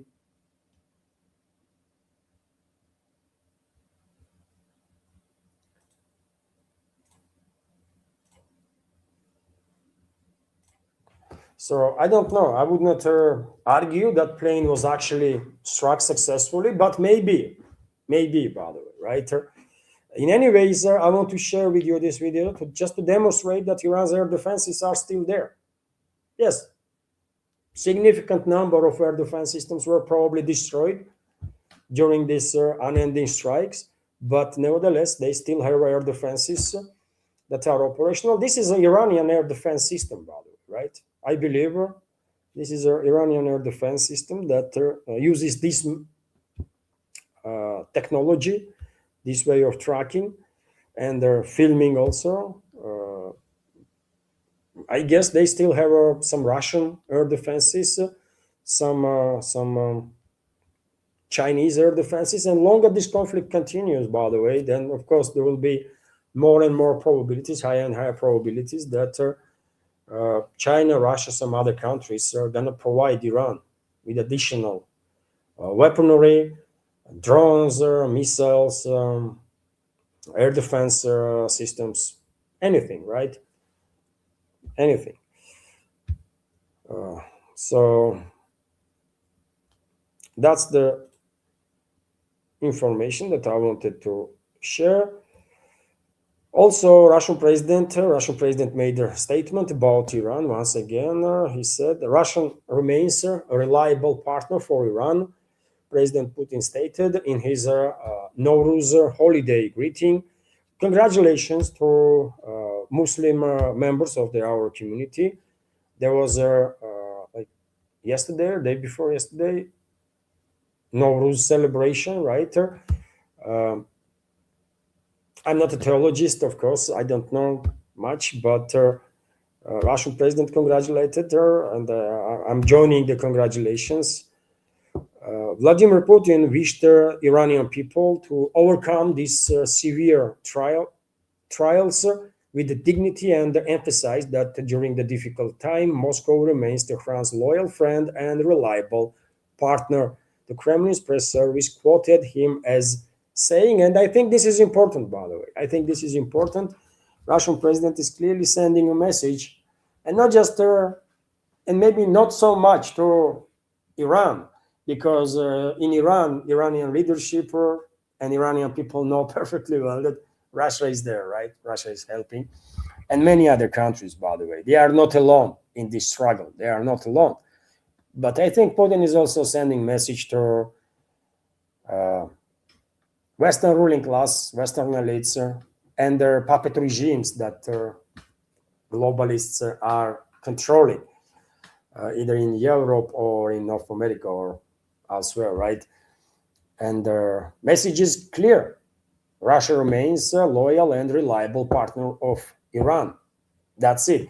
You know, dear friends, there is a rumors, isn't it, on internet, pushed by Western propaganda again, that allegedly Dmitriev, special envoy of Russian President Dmitriev, during the conversation with Witkov, delivered a message from Moscow, from Putin, that, well, Russia will stop providing assistance to Iran, intelligence sharing and stuff, if US will stop sharing intelligence with Kiev regime, which is nonsense, right? Which is freaking nonsense. I don't know why Western ruling class thinks that people that have not been zombified by them already will be zombified from now on and will believe in this garbage. But it's a nonsense, isn't it? It's a nonsense. First and foremost, because it makes no difference.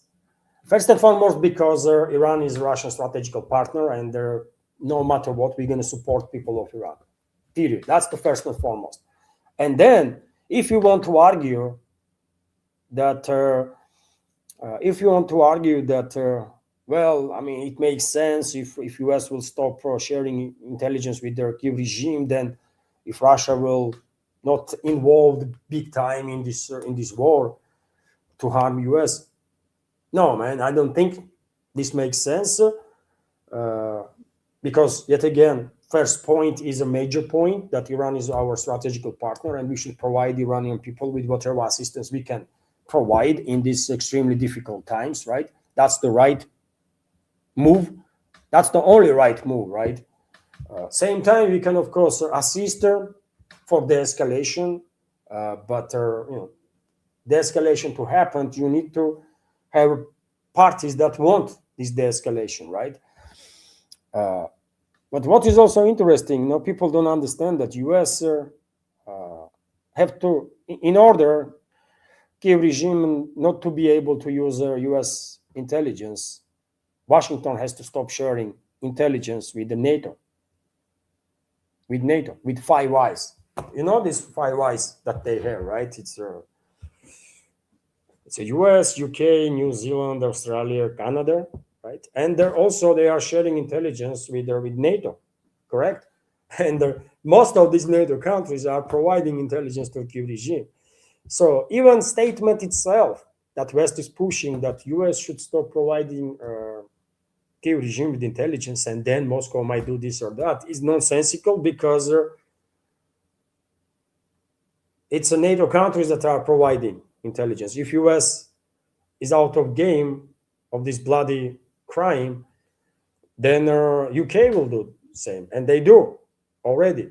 France will do the same. Germany will do the same.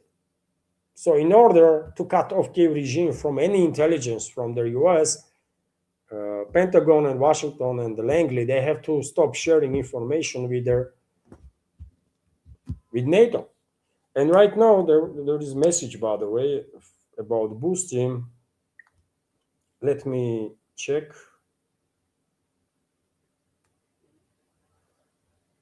Oh, thank you very much, Alexander G, for a $20 donation on Boosty. And there is a comment here. I'll take just a sec, dear friends, to make a screenshot of it and to highlight. Just a sec.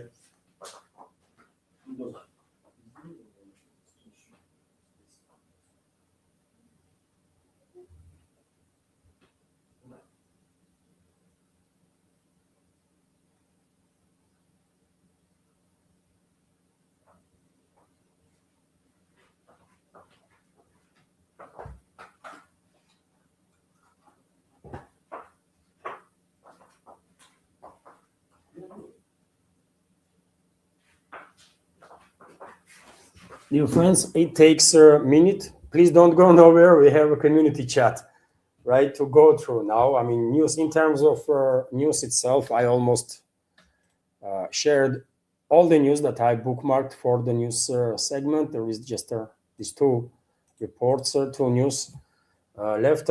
Just a sec, let me make a screenshot of that donation on a Boosty. And there is a comment, so I want to read it.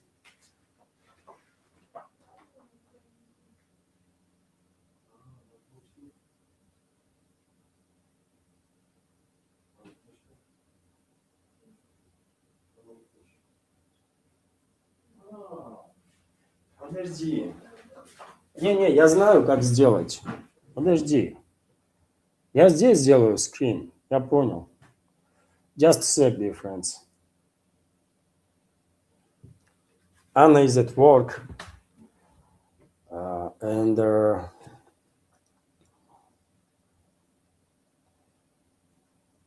therefore, she is dropping screens of PayPal. And when it comes to Boosty and Rumble, I have to control it myself.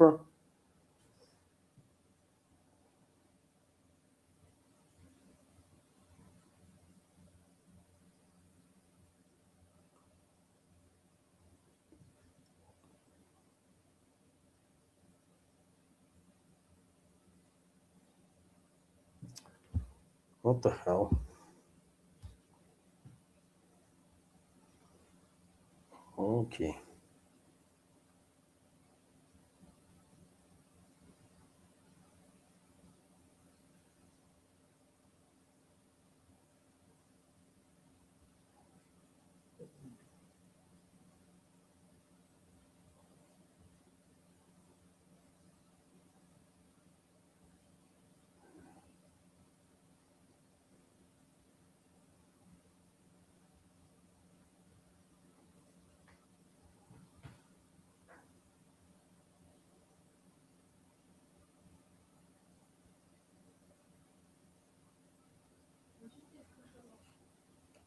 Потому что там комментарии, я хочу комментарии прочитать. Вот.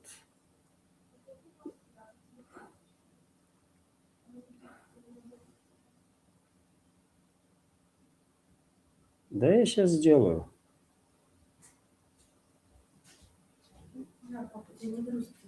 Не, я сделал, вот.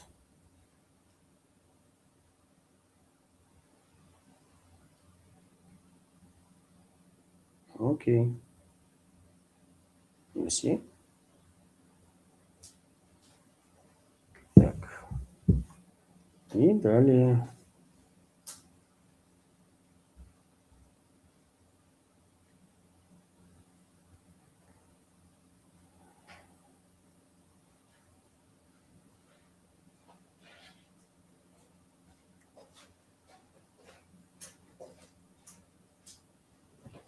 Okay. Should be able to highlight now. What?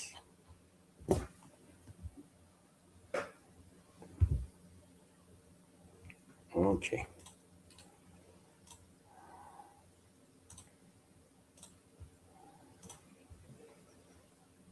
Okay. Так. Now let me highlight this message, dear friends. Once again, Alexander G, thank you very much for your support and attention and their $20 donation, which is 1,563 rubles as of this moment. That's what good is about Boosty, by the way. It's automatically exchanges whatever currency is being donated into rubles, and they're automatically sent to your bank account next day. So you don't really have to do anything, really, right? But unfortunately, for our community, Boosty did not become a like popular way to support the channel. I don't know why. Alexander always helps through this project, but many others probably find it difficult to navigate on a Boosty. Although I don't know. Anyways, thank you very much. Thank you very much, Alexander, for your donation. And comment from Alexander is, thanks for the updates, Levan. I heard the report earlier this week that the Iranian fatwa against the nukes and their NPT has been cancelled. Their new 700 kilogram of uranium is being turned into a nukes.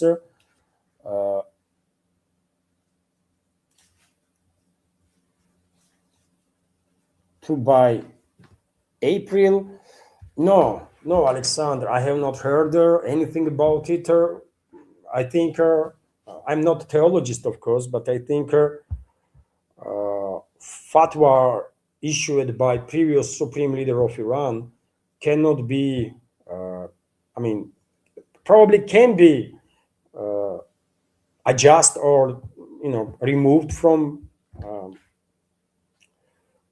being implemented by new supreme leader, but I don't think too little time has passed since the election of the new leader, since the passing of the previous one that was assassinated by Israeli and U.S. militaries, and it's just too soon, right?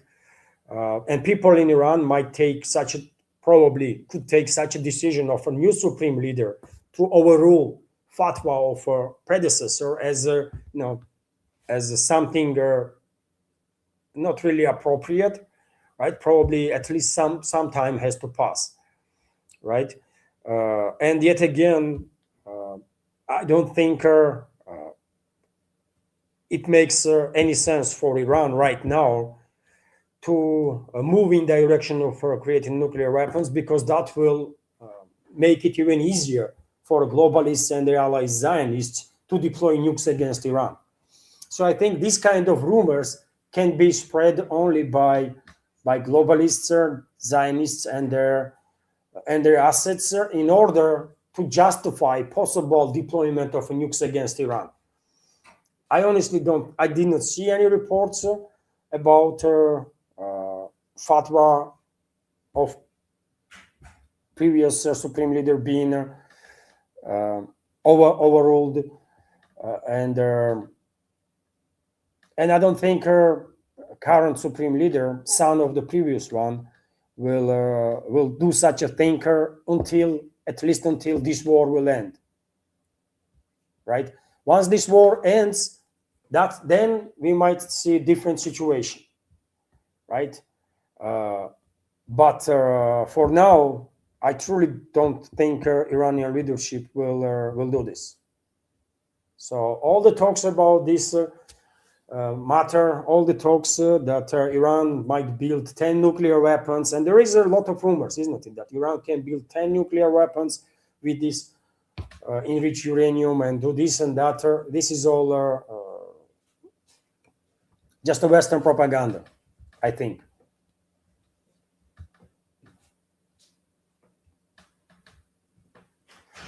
Thank you very much. Thank you very much, Alexander, for your donation once again, and for your commentary and the question. I appreciate your support. Thank you. And dear friends, let's continue with the news segment. As I said, I have two news to share from ones that I bookmarked for the news segment. I wanted to share with you, in case you did not see it, Kirill Dmitriev, aide of Russian president, commented basically on developments on the global economical field, right? And posted basically about some reality check for some people, especially among leadership of the Western countries. Let me read what he posted. As the world enters the era of scarcity and the global supply chains break, both Russia's partners and their adversaries will appreciate even more its critical role as a top three global supplier of oil, gas, helium, fertilizers, grain, and other essential commodities and products. And he has a point, isn't it? He has a point. Russia is definitely one of the key players when it comes to world supply of this world with their essential goods. And it's not just gas and oil, by the way, but it's the fertilizers, which plays critical role in terms of food production. It's a food itself. Russia is one of the biggest grain exporters, food exporters in the world. And while Western ruling class is still pushing this false narrative that Russia is a gas station, in reality, Russia makes more money from agricultural sector, actually, right? And their affiliated sectors than from energy sector, right? That's how big Russia is in terms of food production, right? And all their sectors that are affiliated with that. But yeah, Western elite is going to continue pushing that false narrative that, well, Russia is a gas station, and if they couldn't sell, if they wouldn't sell oil, then economy going to crash. I mean, seriously, who you are telling this nonsense, for God's sake, man? So Dmitriev is on point there, 100%. More people probably will appreciate more how important role Russia plays for this world, right? Positive role, that is. And also, dear friends, let me share with you this report, which is also interesting. I think that China's GDP might exceed $25 trillion by 2030. At least this is a task of Chinese leadership, and it's doable. I mean, it's doable. It's doable. Let's see how devastating for a global economy, and that means Chinese economy too.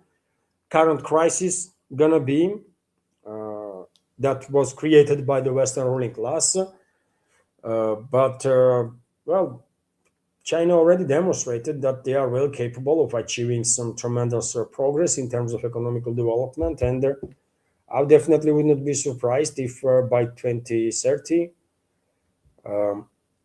their GDP will actually reach 25 plus trillion dollars, and I guess they will overrun, they will overcome US in terms of GDP also, right? Some experts are arguing that Chinese GDP, real GDP, actually already is higher than US's. I don't know about that. I believe GDP index is a corrupt index. It does not provide a good understanding of the economical situation. I think purchasing power parity index is much more accurate because $1,000 in the US and $1,000 in China or $1,000 in Russia have a different purchasing power, right? So this has to be taken into account, obviously, right? But and in terms of purchasing power parity, PPP index, China is already number one economy in this world, and Russia, I believe, in top five on the fourth place, correct? So yes, I mean something that I think is interesting and important that yeah, China by 2030, Chinese GDP by 2030 might be 25 plus trillion, which is a very well doable task. If world will survive, by the way, these freaking insane idiots that and their provocative actions, criminal actions that are in charge of the Western world, that's their task on its own, isn't it? To survive this period while those psychos are in charge there.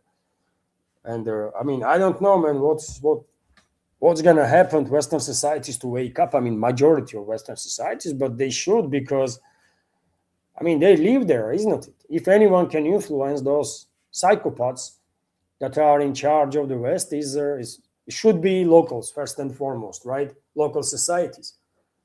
And as of now, it seems like, with the exception of tiny minority, well-informed tiny minority, no one else actually kind of cares there, which is insane. But yeah, what you gonna do about it? And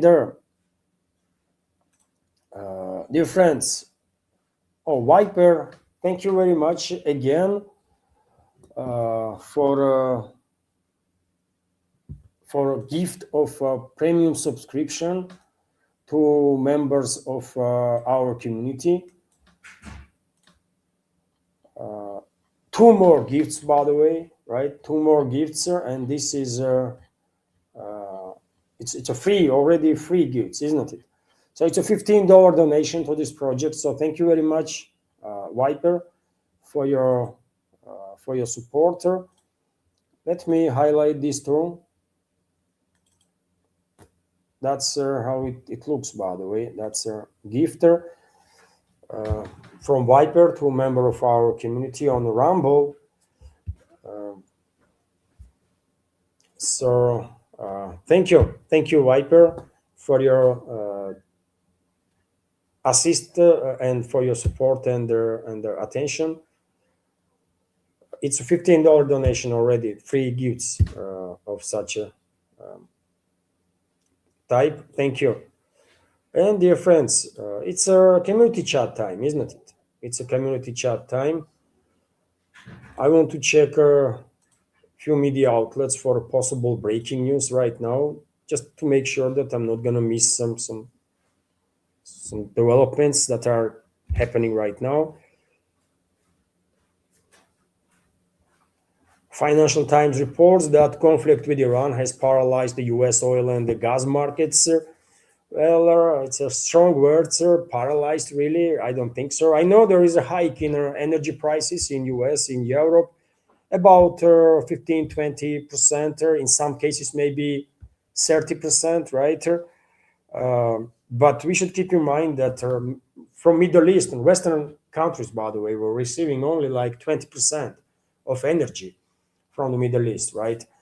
80% was directed towards the global south, right? So therefore, impact on Western economies are not going to be as much as big as it's going to be on a global countries from the global south. Although disruption in the supply chains, inevitable increase of energy prices will of course have an impact on Western economies too. And as I said, man, according to reports that I see, In US, gas prices went up, like in some cases 10%, in some cases 20%.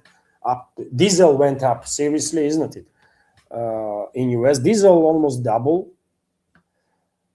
And this is a big deal. This is a big deal, of course, because in US, strangely, I mean, somewhat strangely, I will argue, deliveries of almost all possible goods are taking place not by train necessarily, but mainly by trucks. And those trucks are using diesel, right? And so one should expect that prices will increase literally on everything. Literally on everything, all goods, by the way. Food and everything else, right? Because of this hike in the diesel, prices, and also because of their fears of destruction in fertilizer sales, fertilizer deliveries. Of course, agricultural produce will also increase in price, most likely, because farmers will definitely try to compensate for possible losses next season if fertilizer prices will go even higher than it is right now. And one way to do this, to minimize losses, is to increase prices on the current produce, right, that they are delivering. And therefore, they're going to be hiking food prices too, inevitable. On top of energy prices, on top of energy crisis, also there is a fertilizer issue, and that will also, of course, increase pressure. So yes, price is going to go up in all countries worldwide, especially in the countries that are energy dependent, big time, and they're fertilizer dependent, and they're, import dependent, basically. And US is one of those countries, for example. Russia is an export oriented country, of course, but nevertheless, you know how business works, isn't it, dear friends? You give them an opportunity to increase prices on anything. You give them any kind of justification, they will do it. So therefore, they're going to be increasing prices here too in Russia. I have no doubts about it. Although I think government will try to deal with their speculative prices. Probably they will issue some warnings to businesses not to go too crazy. But yeah, they're going to be price increase anyways here too. Not as much as in US, for example, or in Europe, but nevertheless. And now I'm scrolling, dear friends. I'm scrolling. Oh, once again, let me drop, if I may, dear friends. I will check Patreon just in case maybe we have new subscriber on a Patreon right now. No, unfortunately not. But I will drop link to my Patreon anyways. Dear friends, during the weekdays, live stream is public, but after live stream ends, original links to videos are published on my Patreon and Boosty pages, and I'm uploading full video too on those platforms in case some members prefer to watch there. And yes, if you want to have access to full shows whenever you want, not just during the live stream, but whenever you want, please consider to subscribe to my Patreon page or Boosty page. I'm dropping Patreon link in the chat right now. Should be visible there. And meanwhile, let's scroll.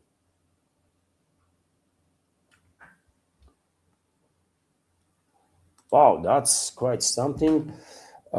Jack Hodges is commenting, Australia, they are paying $12 a gallon for gas. 100 gas stations have shut down not too longer. They're tracking industry with the shutdown and the food that's coming to the rest of the world next.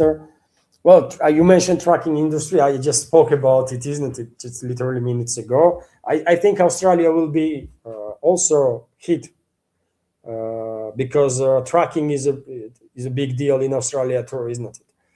Trucking is a big deal there too. Deliveries through tracking system. But Australia is a I don't know, man. How system is built in Australia in such a way that uh, instead of benefiting from high prices on energy and fertilizers and all that stuff, Australia is suffering. People of Australia, by the way, are suffering. Not necessarily businesses.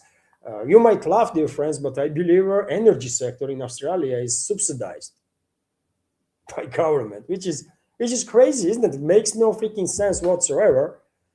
But that's how bad situation is. I mean, system is just absolutely against people, right? Australian people should be on top of the game, right? But unfortunately, even there, I mean, these corrupt systems, corrupt officials, managing to devastate the livelihoods of the thousands, right? And I guess you mean 12 Australian dollars, right? I don't know exchange rate between Australian dollar and the US dollar, but um, yet again, Australia is a carbon rich country, should not suffer big in any ways actually for a hike in energy prices. They should be able to compensate, but if government does not cares, then what you gonna do. Thank you very much for sharing, Jack. I'm scrolling now, dear friends. If I spot capital Q, sir, I will reactor.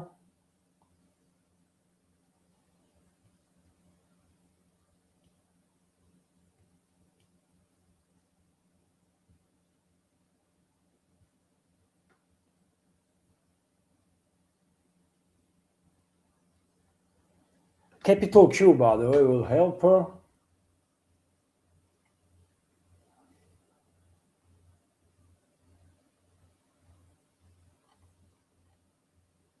Oh, I was planning to.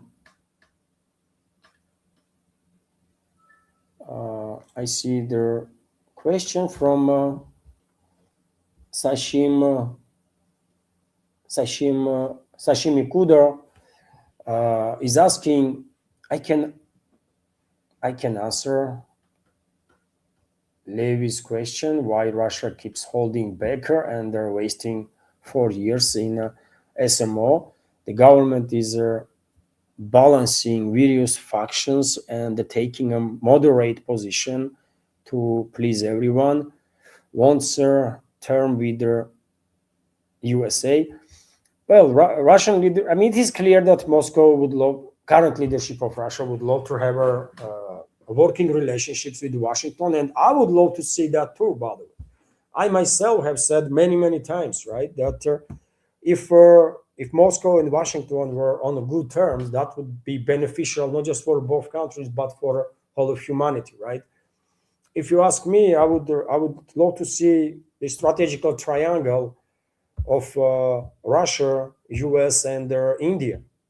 I would love to see this strategical triangle to make sure that world gonna be you know safe and secure, to make sure that sometime in the future, by the way, in 20, 30 years from now, 50 years from now, if somehow in the leadership of China some extremist elements manage to grab the power, they're gonna be in check, right? They're gonna stay in check. And such a triangle, strategical triangle of Russia, India, and the US would provide such probability, right? Such opportunity, sort of a safety ring, right, for the world, so that we will not end up in a unipolar world again when one side is dominating and not listening to nobody. And I'm not saying that this triangle should be against China or something. No, not at all. We should cooperate with China, absolutely, right? But just to stay on the safe side, this type of triangle will definitely, strategical triangle will definitely be nice safety gear to have, right? So therefore, I'm all in support of good relationships between Russia and US, by the way. I hope this will happen at least sometime in the future when Americans hopefully will regain control over their own country and their own destiny and will deal with this corrupt system and the corrupt officials. Hopefully Americans will manage to do so, right? And when true America First people or true loyal to American people politicians will be in the power, with those people, I think we will find a common ground for sure, 100%. But current leadership in US is not for American people, rather. I mean, I know very many people being misled there. Very many people are disappointed, therefore, that they were thinking that Republicans finally turn towards the people with their face. But yes, this did not happen, isn't it? And Trump is doing exactly the opposite of everything that he promised he would not. So currently, I mean, I can see why Russian leadership wants to establish some bridges with Washington. And as I said, man, I would love to see good working relationships with America. Ideally, even friendly relationships, by the way, because I mean, why should we be hostile towards each other? I mean, can anybody tell me? I mean, why should we and Americans should be hostile towards each other? We should not. Correct? We should not, man.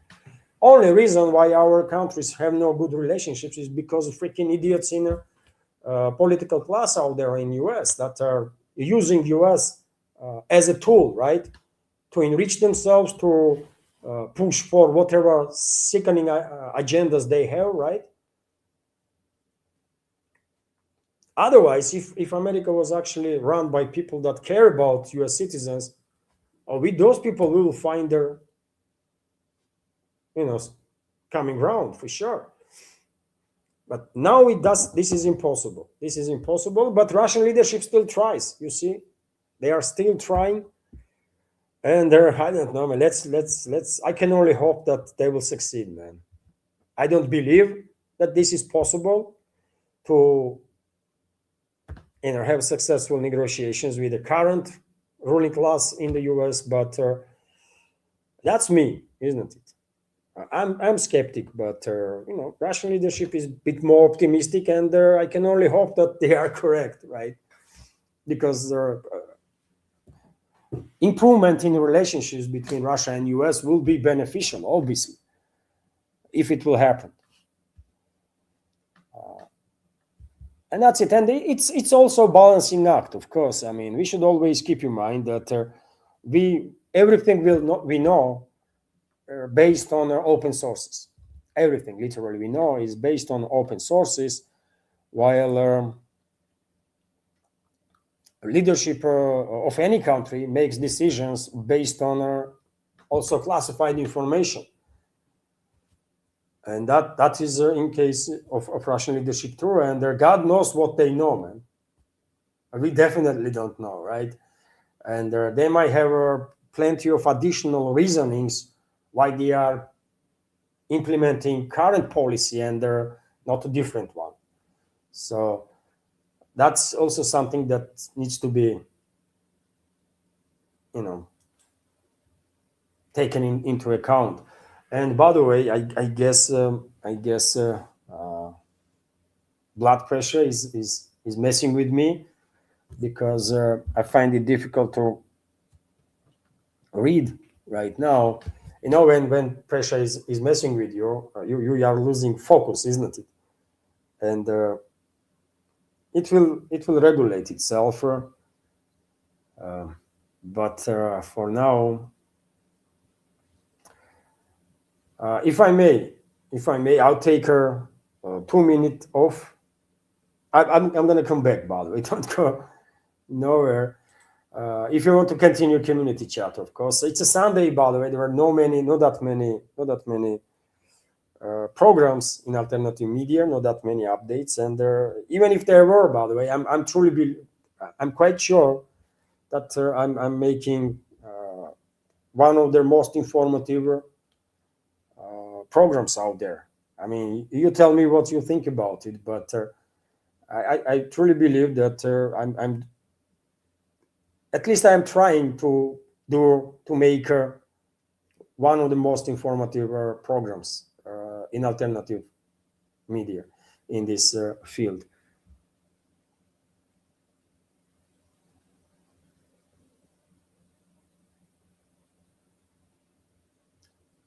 No, I can't read right now, man. So I'm gonna take a 1 minute pause, dear friends. I'm gonna come back. Okay, and if I manage to read the chat, I will continue. If not, then yeah, maybe I will end the live stream on that. I'm gonna be back. Just give me a minute.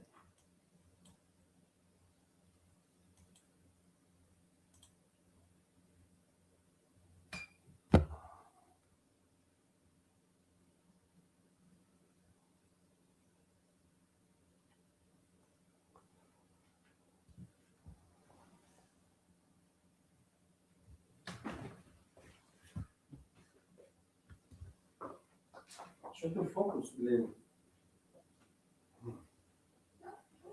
Нет, я это, просто минуту паузу взял, блин, я читать не получается. Давление, видимо, не знаю. Да, сейчас вот это самое, минуту, короче, если...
Может.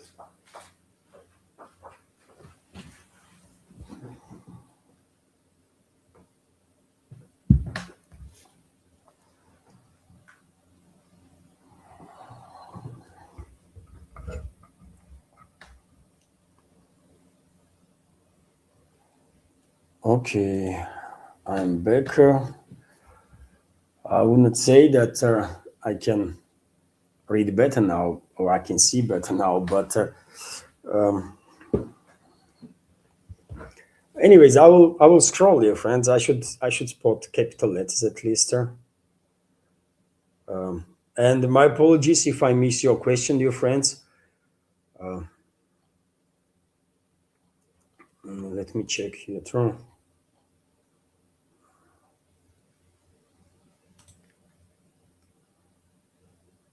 That's what happens, when you getting older. I'm not too older. I'm not even 50 yet.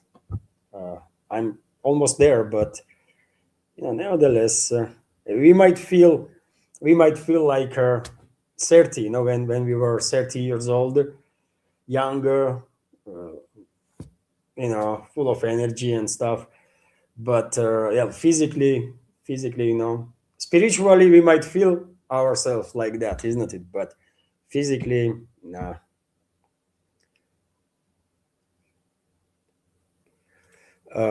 Nidish Kumar is commenting, Levan, we caught USA and Ukrainian spies.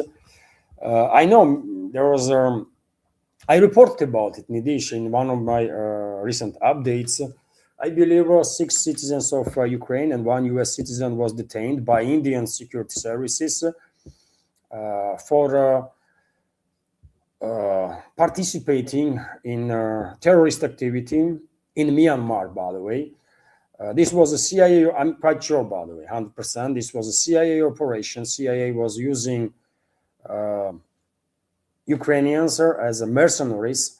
There were reports that a significant number of drones were also imported into Myanmar or transferred into Myanmar by this terrorist group led by CIA through whatever PMC. They probably formerly were members of some PMCs and stuff.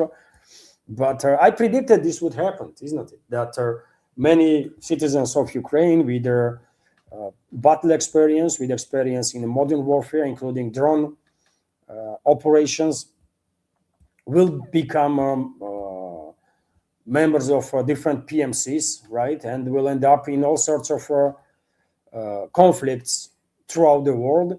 And dear friends, in Myanmar, US is waging proxy war, basically, through different ethnic groups against their central government. US is trying, basically, as I said many times before, whenever US is losing competition with China or with anybody, by the way, whenever US or Western ruling class is losing competition, they are trying to destabilize the region.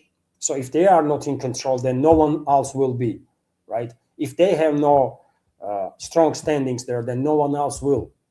That's their strategy, right? That's why US is destabilizing entire Africa, basically, right? That's why US went after South Africa. They lost competition in South Africa completely in absolute terms, right? And they are trying now to destabilize South Africa while using all possible means, from crime to tensions between their races, local races, right? Different races, Indo-Europeans and Africans, right? In Myanmar, same is happening, and in global South, generally speaking, and that's how it is. And so, yes, I know about these 6 Ukrainians being arrested by India. I think, when I see this report, I was, maybe a bit surprised, because India took this action against will of US, right? And this clearly demonstrates that, despite all the Western pressure, New Delhi is trying to stand strong, because this action is against the US. It's a CIA operation, right? That was disrupted by their Indian security services. And so, I was happy that India is trying to stand strong, man. We all understand that India is in a very difficult situation. It's on a path to become a superpower, but not there yet, right? We all understand this. And therefore, that's why I always say that even if under the Western pressure, India will will not be able to stand with Russia as strong as they would like and we would like. There are going to be no hard feelings on the Russian side, anyways, because we just understand that India will become a superpower, but not yet there, and it has to compromise, right? It has to navigate through difficult or very difficult terrain, and it will, by the way. And this information is definitely demonstrates that India is, is not backing down, to say the least. And by the way, Indian security services are one of the top ones in the world. We should keep that in mind too. They are very good, according to many experts in the field, right? And I'm trying to read as much as I can about as many topics as I can, right? And so from what I have learned, Indian security services are believed by many experts in the field to be on top of the game.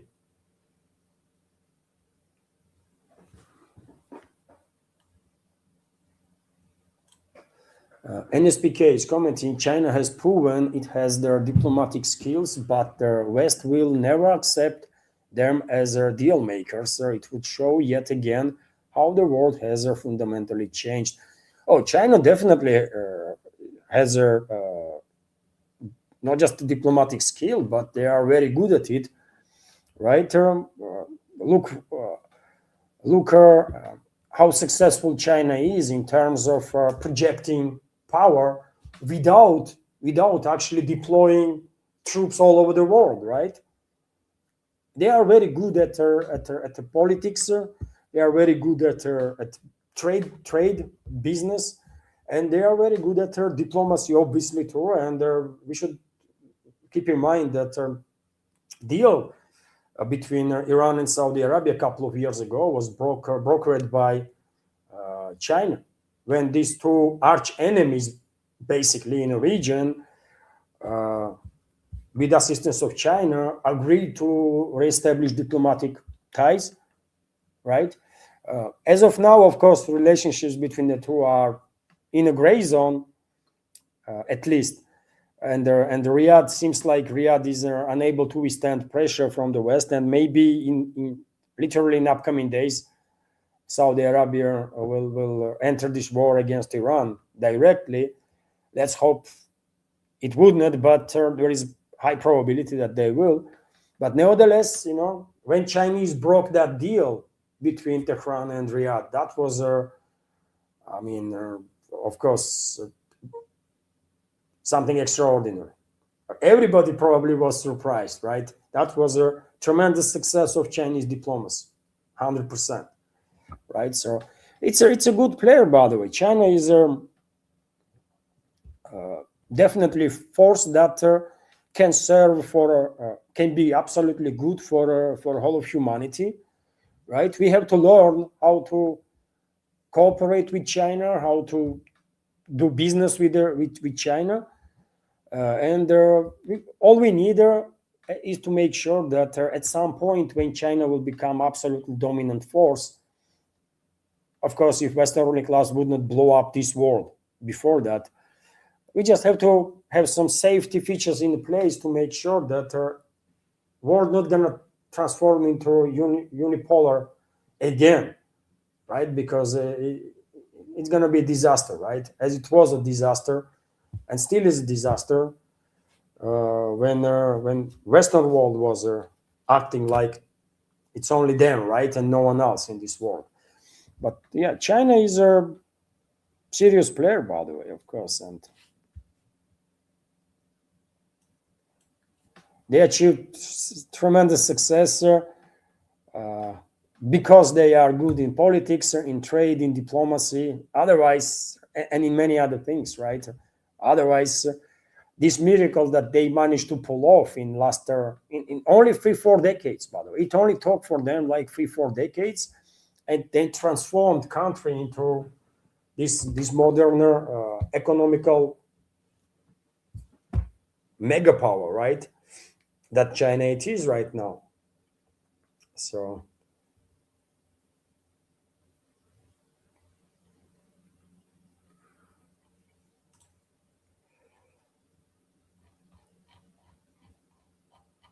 and again, um, thank you very much, Viper. Thank you very much, Viper, for uh, four more four more gifts to members of our community.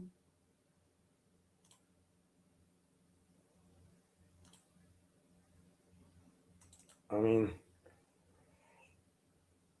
when you see this, by the way, it's a gift of premium subscription to a member of community, and every single gift of such type is a $5 donation to the project. And if I count it correctly, Viper already gifted 7 members of our community with the premium subscription. So thank you very much, Viper. This is a $35 donation to this project. So thank you very much.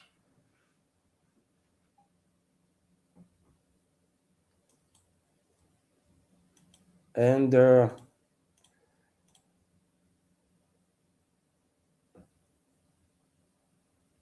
I will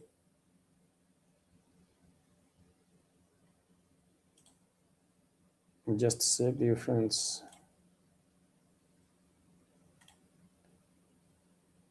I think I can see better now.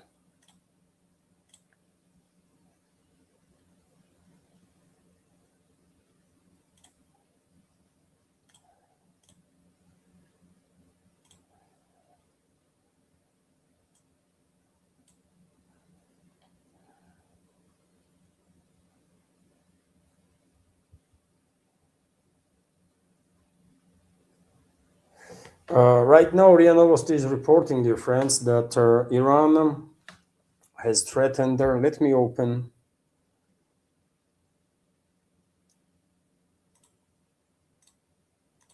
Let me. Yes, let's go through this news. So, and let's open the news itself. So Iran threatens to close the Strait of Hormuz in the event of attacks on power plants. Tehran will completely close the Strait of Hormuz in the event of US attacks on Iranian power plants, said Ibrahim Zolfaghari, spokesman for the Khatam al-Anbiya Central Command. Okay. That would not help, man. I don't think these kind of statements are really helpful. That we will shut down Strait of Hormuz. No, that would be a mistake. Abbas Arakchi just made it clear that Strait is open for all the countries that are not hostile to Iran, not part of this war that West and Zionists are waging against Iran. And now this statement that if our your energy facilities will be targeted, right? Will be targeted, but if you shut down navigation completely, then that will be used against you also to justify even more attacks, right? So you will lose upper hand in this regard in terms of how world community sees the situation, right? Anyways, Iran is right? No one gonna blame Iran because after all, it's US and Israel that launched this war, right? Iran did not attack them. But nevertheless, in strategical terms, I think Iran should exercise restraint whenever possible, and as much as possible in terms of striking back on energy infrastructure of their neighboring countries, and in terms of Strait of Hormuz. They should not close Strait of Hormuz. Restrictions for vessels that are linked to US and Israel, okay, everyone would understand that, makes sense, and the allies, okay. But to shut down Strait for everybody, at least until Gulf monarchies are not entered the war, until Gulf monarchies are still um, acting sort of a neutral, although they are providing their ground, their airspace for attacks on Iran. But nevertheless, at least they formally didn't enter the war. Iran should restrain from such steps as shutting down Strait of Hormuz. But you know nowadays what's going on in Iran due to this strategy of Iran of decentralization. They they deploy this strategy in horizontally, right, in all fields. Vertical power was dispersed in a horizontal way, right, in military, in the political system, everywhere, right, and therefore now it is possible that one party will say something and then another party will say something different, right, because of this high level of decentralization, which is a good to deal with their overwhelming force that they are facing, right? Because decapitation strikes are not working when power is being decentralized, right? No matter how many times Western U.S. or Israel gonna kill this or that high-ranking official, system will continue work, right? So in this regard, this strategy is working. But on the other hand, it also creates this this kind of moments when one hand don't really knows what another one is doing, and I think we should take more seriously statements of a foreign minister of Iran, Abbas Araghchi, because he is a high-ranking political official, and I think because he's still in place, I think he is making statements with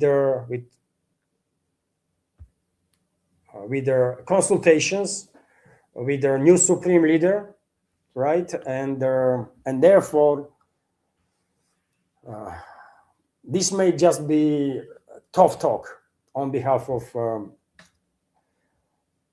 this Ibrahim Zulfikari, spokesman for the Khatam al Anbiya Central Command, whatever that is, IRGC. I guess this is IRGC stuff, right? But shutting down navigation in the Persian Gulf or threatening the vessels, all vessels, right? It's not really the way to go forward. It would be a mistake, right? So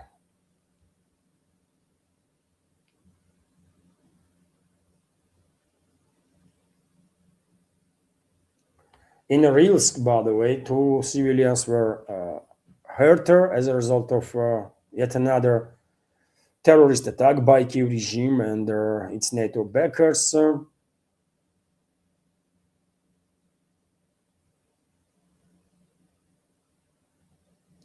Israel destroyed one of the main bridges in southern Lebanon. Yes, I mean Israel simultaneously, commits crimes against humanity in Lebanon too, killing thousands of civilians there. Death toll is over 1,000 already, right? And much more people are injured. As I said, man, if you want to have a peace in the Middle East, you have to demilitarize and denazify this entity, man, Israel. Otherwise, there can be no long sustainable peace in the region. It is what it is, man. That's objective reality that cannot be ignored, right? Let me now scroll again.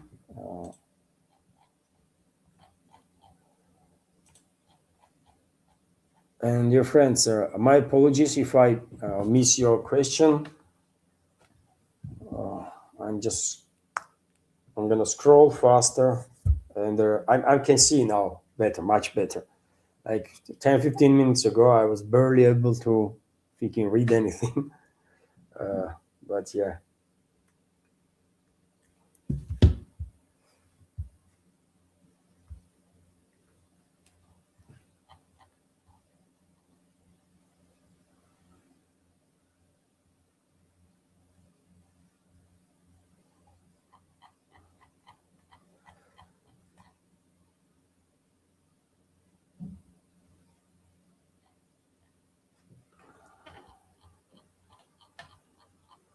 I want to thank you all, dear friends, for your time and attention, for participating in this stream.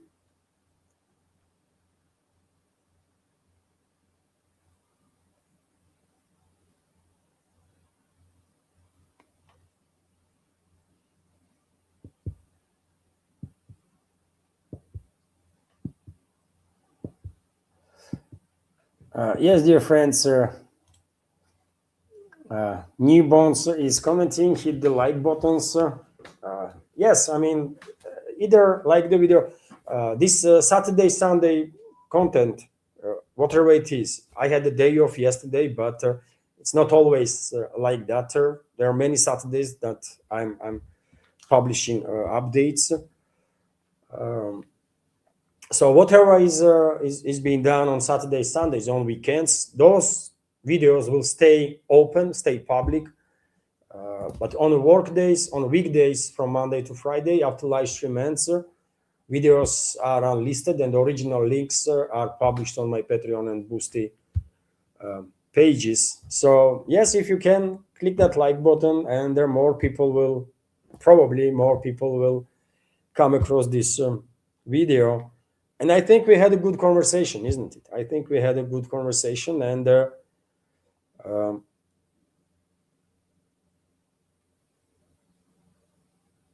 you see, Viper is commenting that if you leave a message, comment in the chat, in Rumble, by the way, you will get a premium subscription from Viper, and that is also donation to this project automatically. That ultimately that is a donation to this project.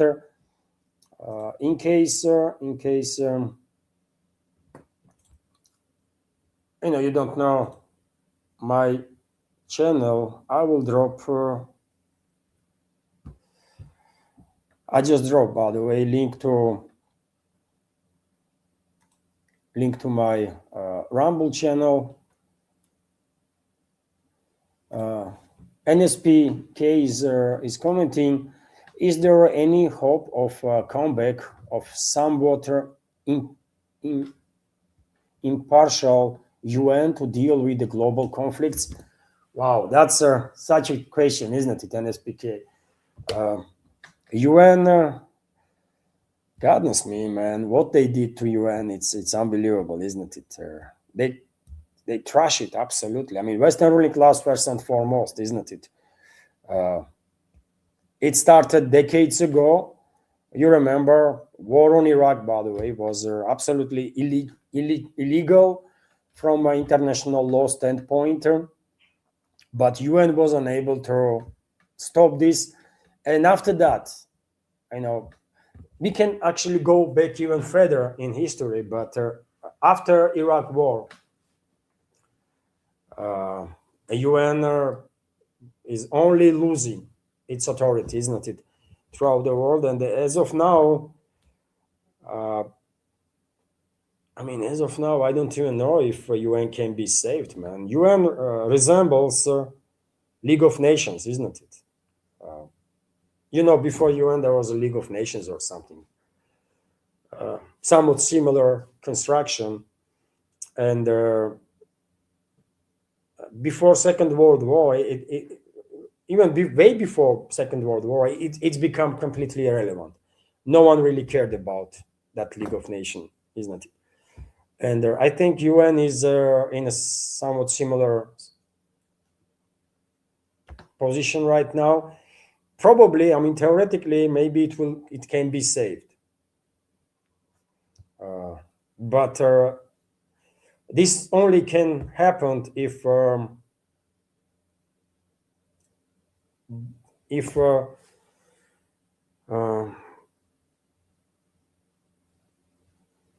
balance of power is restored in this world, right? As long as the Western ruling class is feeling like they are still in charge, this unipolar world, right?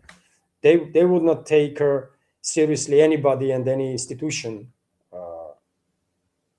that will demand from them act like adequately, right, from the Western ruling class. But if there is if there is a balance of power found again in this world, things might change. In that case, maybe we will see reforms taking place in the UN, right? And it's becoming somewhat more efficient.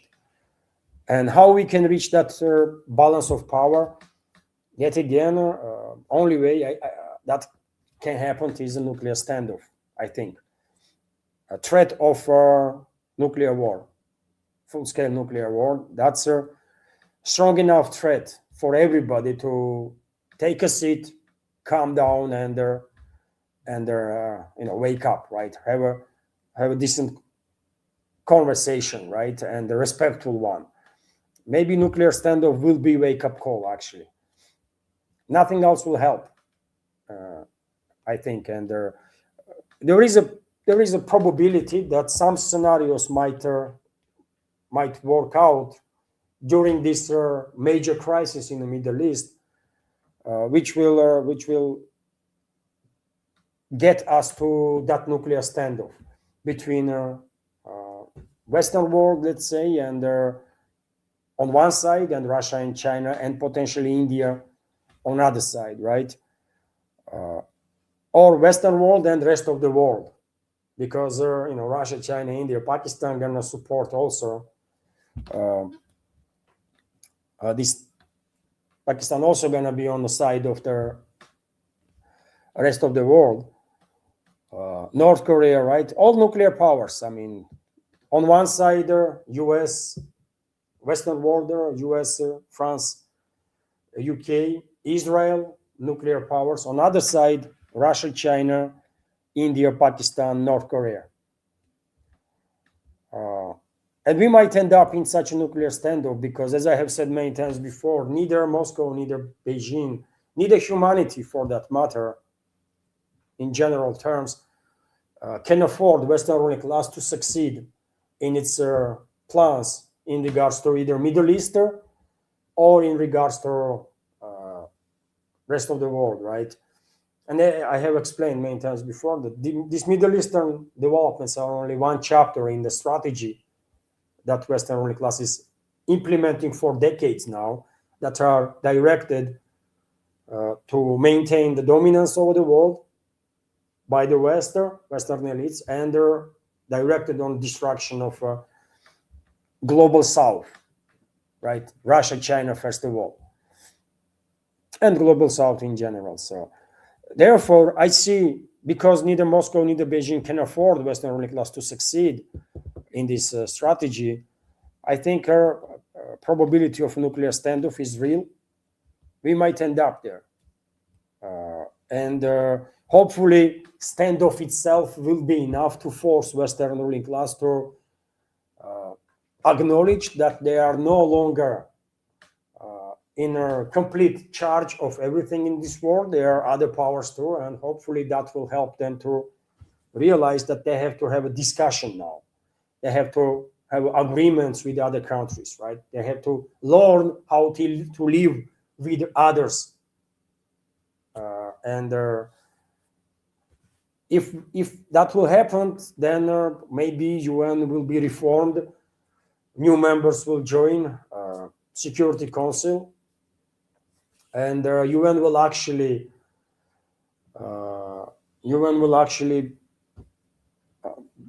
become an institution that can provide this world with certain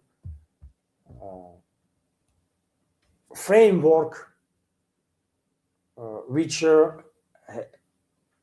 can be enforced, actually, right? Because you can come up with whatever decisions you want, or you can call it international law or whatever, but if you cannot enforce these international laws, then you're not going to succeed, really. And if UN is reformed, if some countries, okay, there might be veto, maybe permanent members will maintain veto, but if let's say majority, or veto has to be deleted, by the way, either permanent members that right now are Russia, China, US, France, UK, right? Uh, either permanent, either veto has to be removed from the permanent members, or majority has to, be in a position to uh,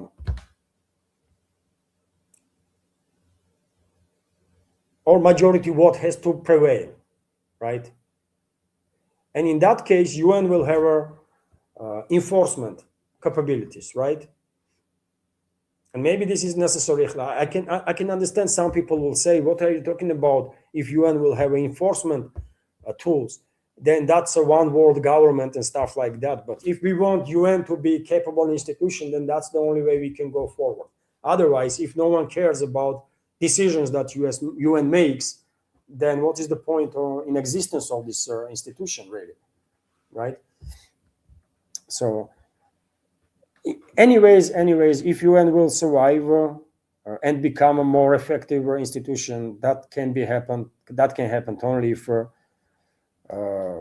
I think if there is a nuclear standoff, after which all sides will, and first and foremost, the Western ruling class will realize that they have to talk.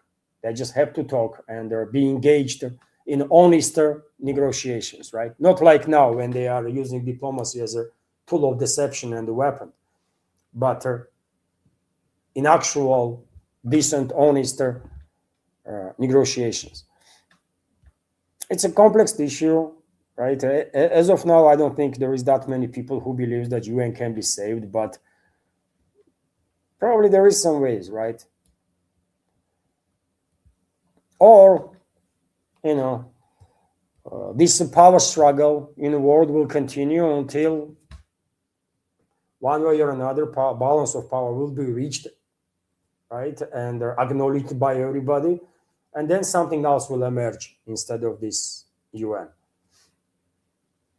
But we are now in a situation when there is a power struggle, right? And until Western elites think that they are on dominant power, they're not going to back down. They're not going to listen to nobody. But once they've been smacked down, and once they will realize that, wow, there is equal power on opposite side, right? So they are no longer dominating their theater. Then probably, some chances will emerge, isn't it? I think that's logical, what I'm saying. Then some chances will emerge that either UN will be reformed and survive, or something else will be created instead. But today UN is a joke. I mean, it's a joke, man. It's sad to say, but it is.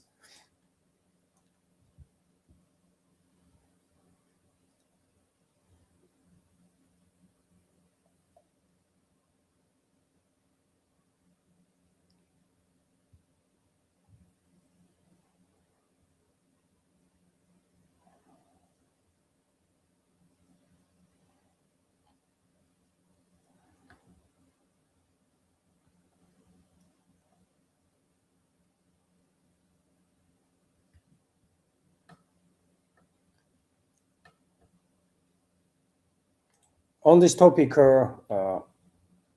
also a comment from 4411825. UN, I mean, I guess this nick is can be read.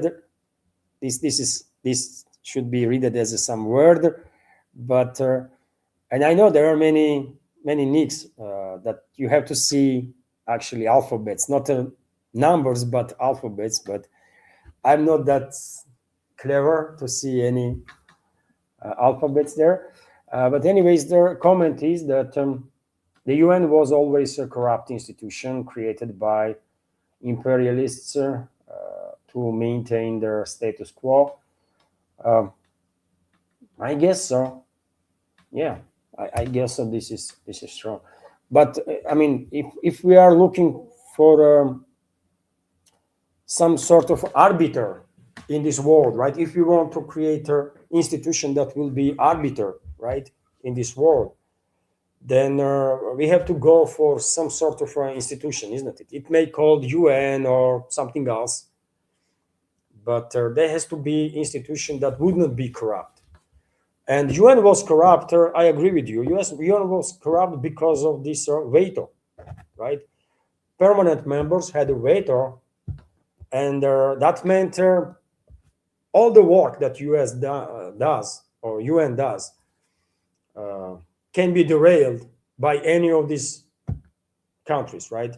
So many decisions were either not made because of the veto or uh,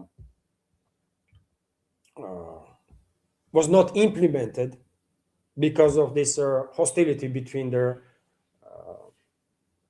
permanent members. So I think there will be some ways, right, to resolve this stuff, man. More permanent members, India, Brazil, South Africa. Why not? And there may be majority vote should be uh, dominant, right, over the veto. Maybe majority vote. That's the way to go forward, because I, I don't know, man. Or why we need picking permanent members? Everyone should be permanent member, right? Maybe this is the way to go forward. Uh, I don't know. I mean, this is a topic for experts in the field, right? To think about what can be done to reform UN, if it's even possible as of now. But I agree with you. Initially, from the beginning, there was certain elements in UN that that never allowed this organization to actually become a honest arbiter in this world. It's corrupt, and all the UN bodies are corrupt. All of them. So I agree with you. But first and foremost, I mean, if you want either to reform UN or to create something else as an arbiter in this world, first and foremost, balance of power has to be reached. Now it's a struggle that is going on, isn't it, between different parties. Once balance of power is reached,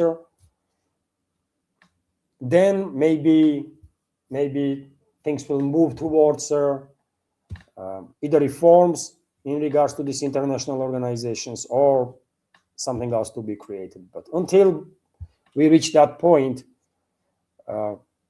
nothing will happen in this direction, because there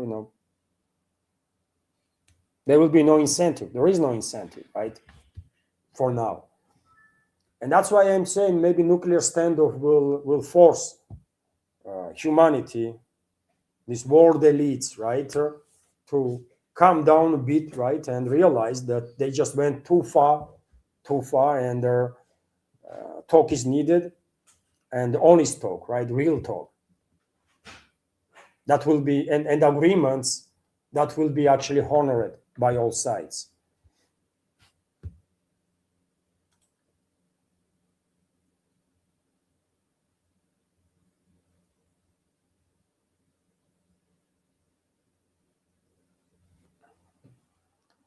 And also, NSPK is commenting UNHQ should move from New York to a truly neutral country. I agree with you 100%. I myself have said this million times, that US definitely failed to host UN, for sure, 100%, by the way. I mean, there were so many instances when US was not even issuing visas for delegations of UN member states to go to UN, right, and do their job. So US clearly failed to be a good hoster, decent host of United Nations, and their headquarters should move 100%. I mean, anywhere, man.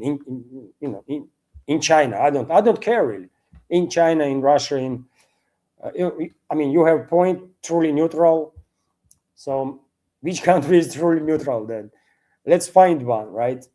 And UN should be there, but definitely not in US, because it makes no sense whatsoever.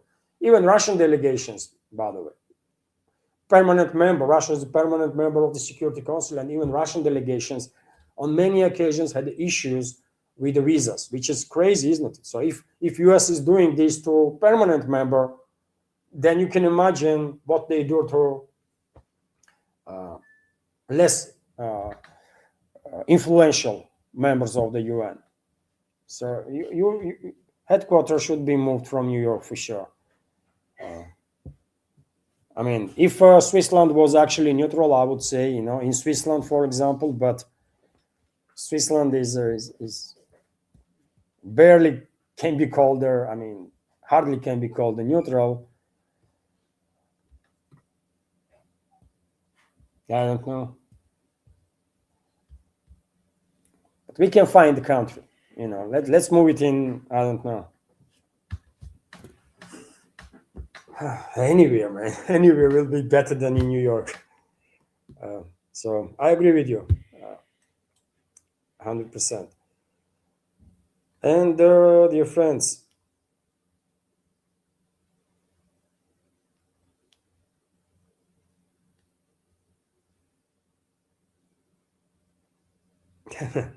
interesting comment. Liquor Giant is commenting. Who needs the UN? We have a board of peace now. Lol. Yes, I mean, behind that creation board of peace probably was an idea to challenge UN in some sense, and it will not fly. This idea would not fly.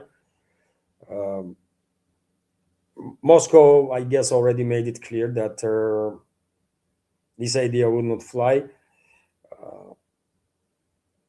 China did the same. What board of peace? Board of peace that launched a war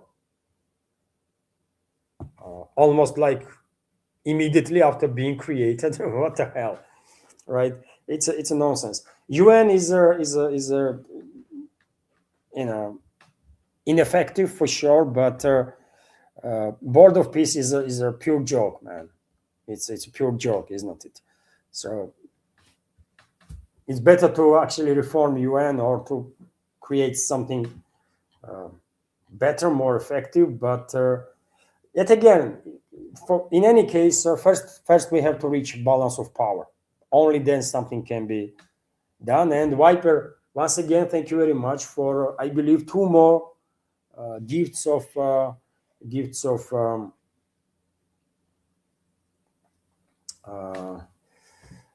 premium subscription. So thank you very much, Viper, for being very, very supportive. Thank you. This is on Rumble, by the way.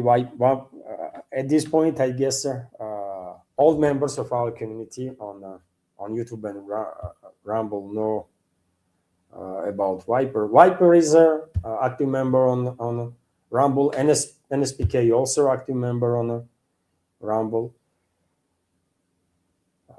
So thank you very much. Thank you very much. And dear friends, should I end? I guess I can end now. We had a good conversation, isn't it? We had a good conversation. Thank you very much for your time, dear friends, for your attentions, for a good chat, for support, and many thanks to all the members of our community, of course, who supported today, supports on regular basis, and supported in the past. Thanks to you, dear friends, I'm able to stay in this field of news and political commentary. So I appreciate your support and assistance. Thank you, and have a wonderful day, everybody. Have a peaceful day, and see you tomorrow. Bye for now.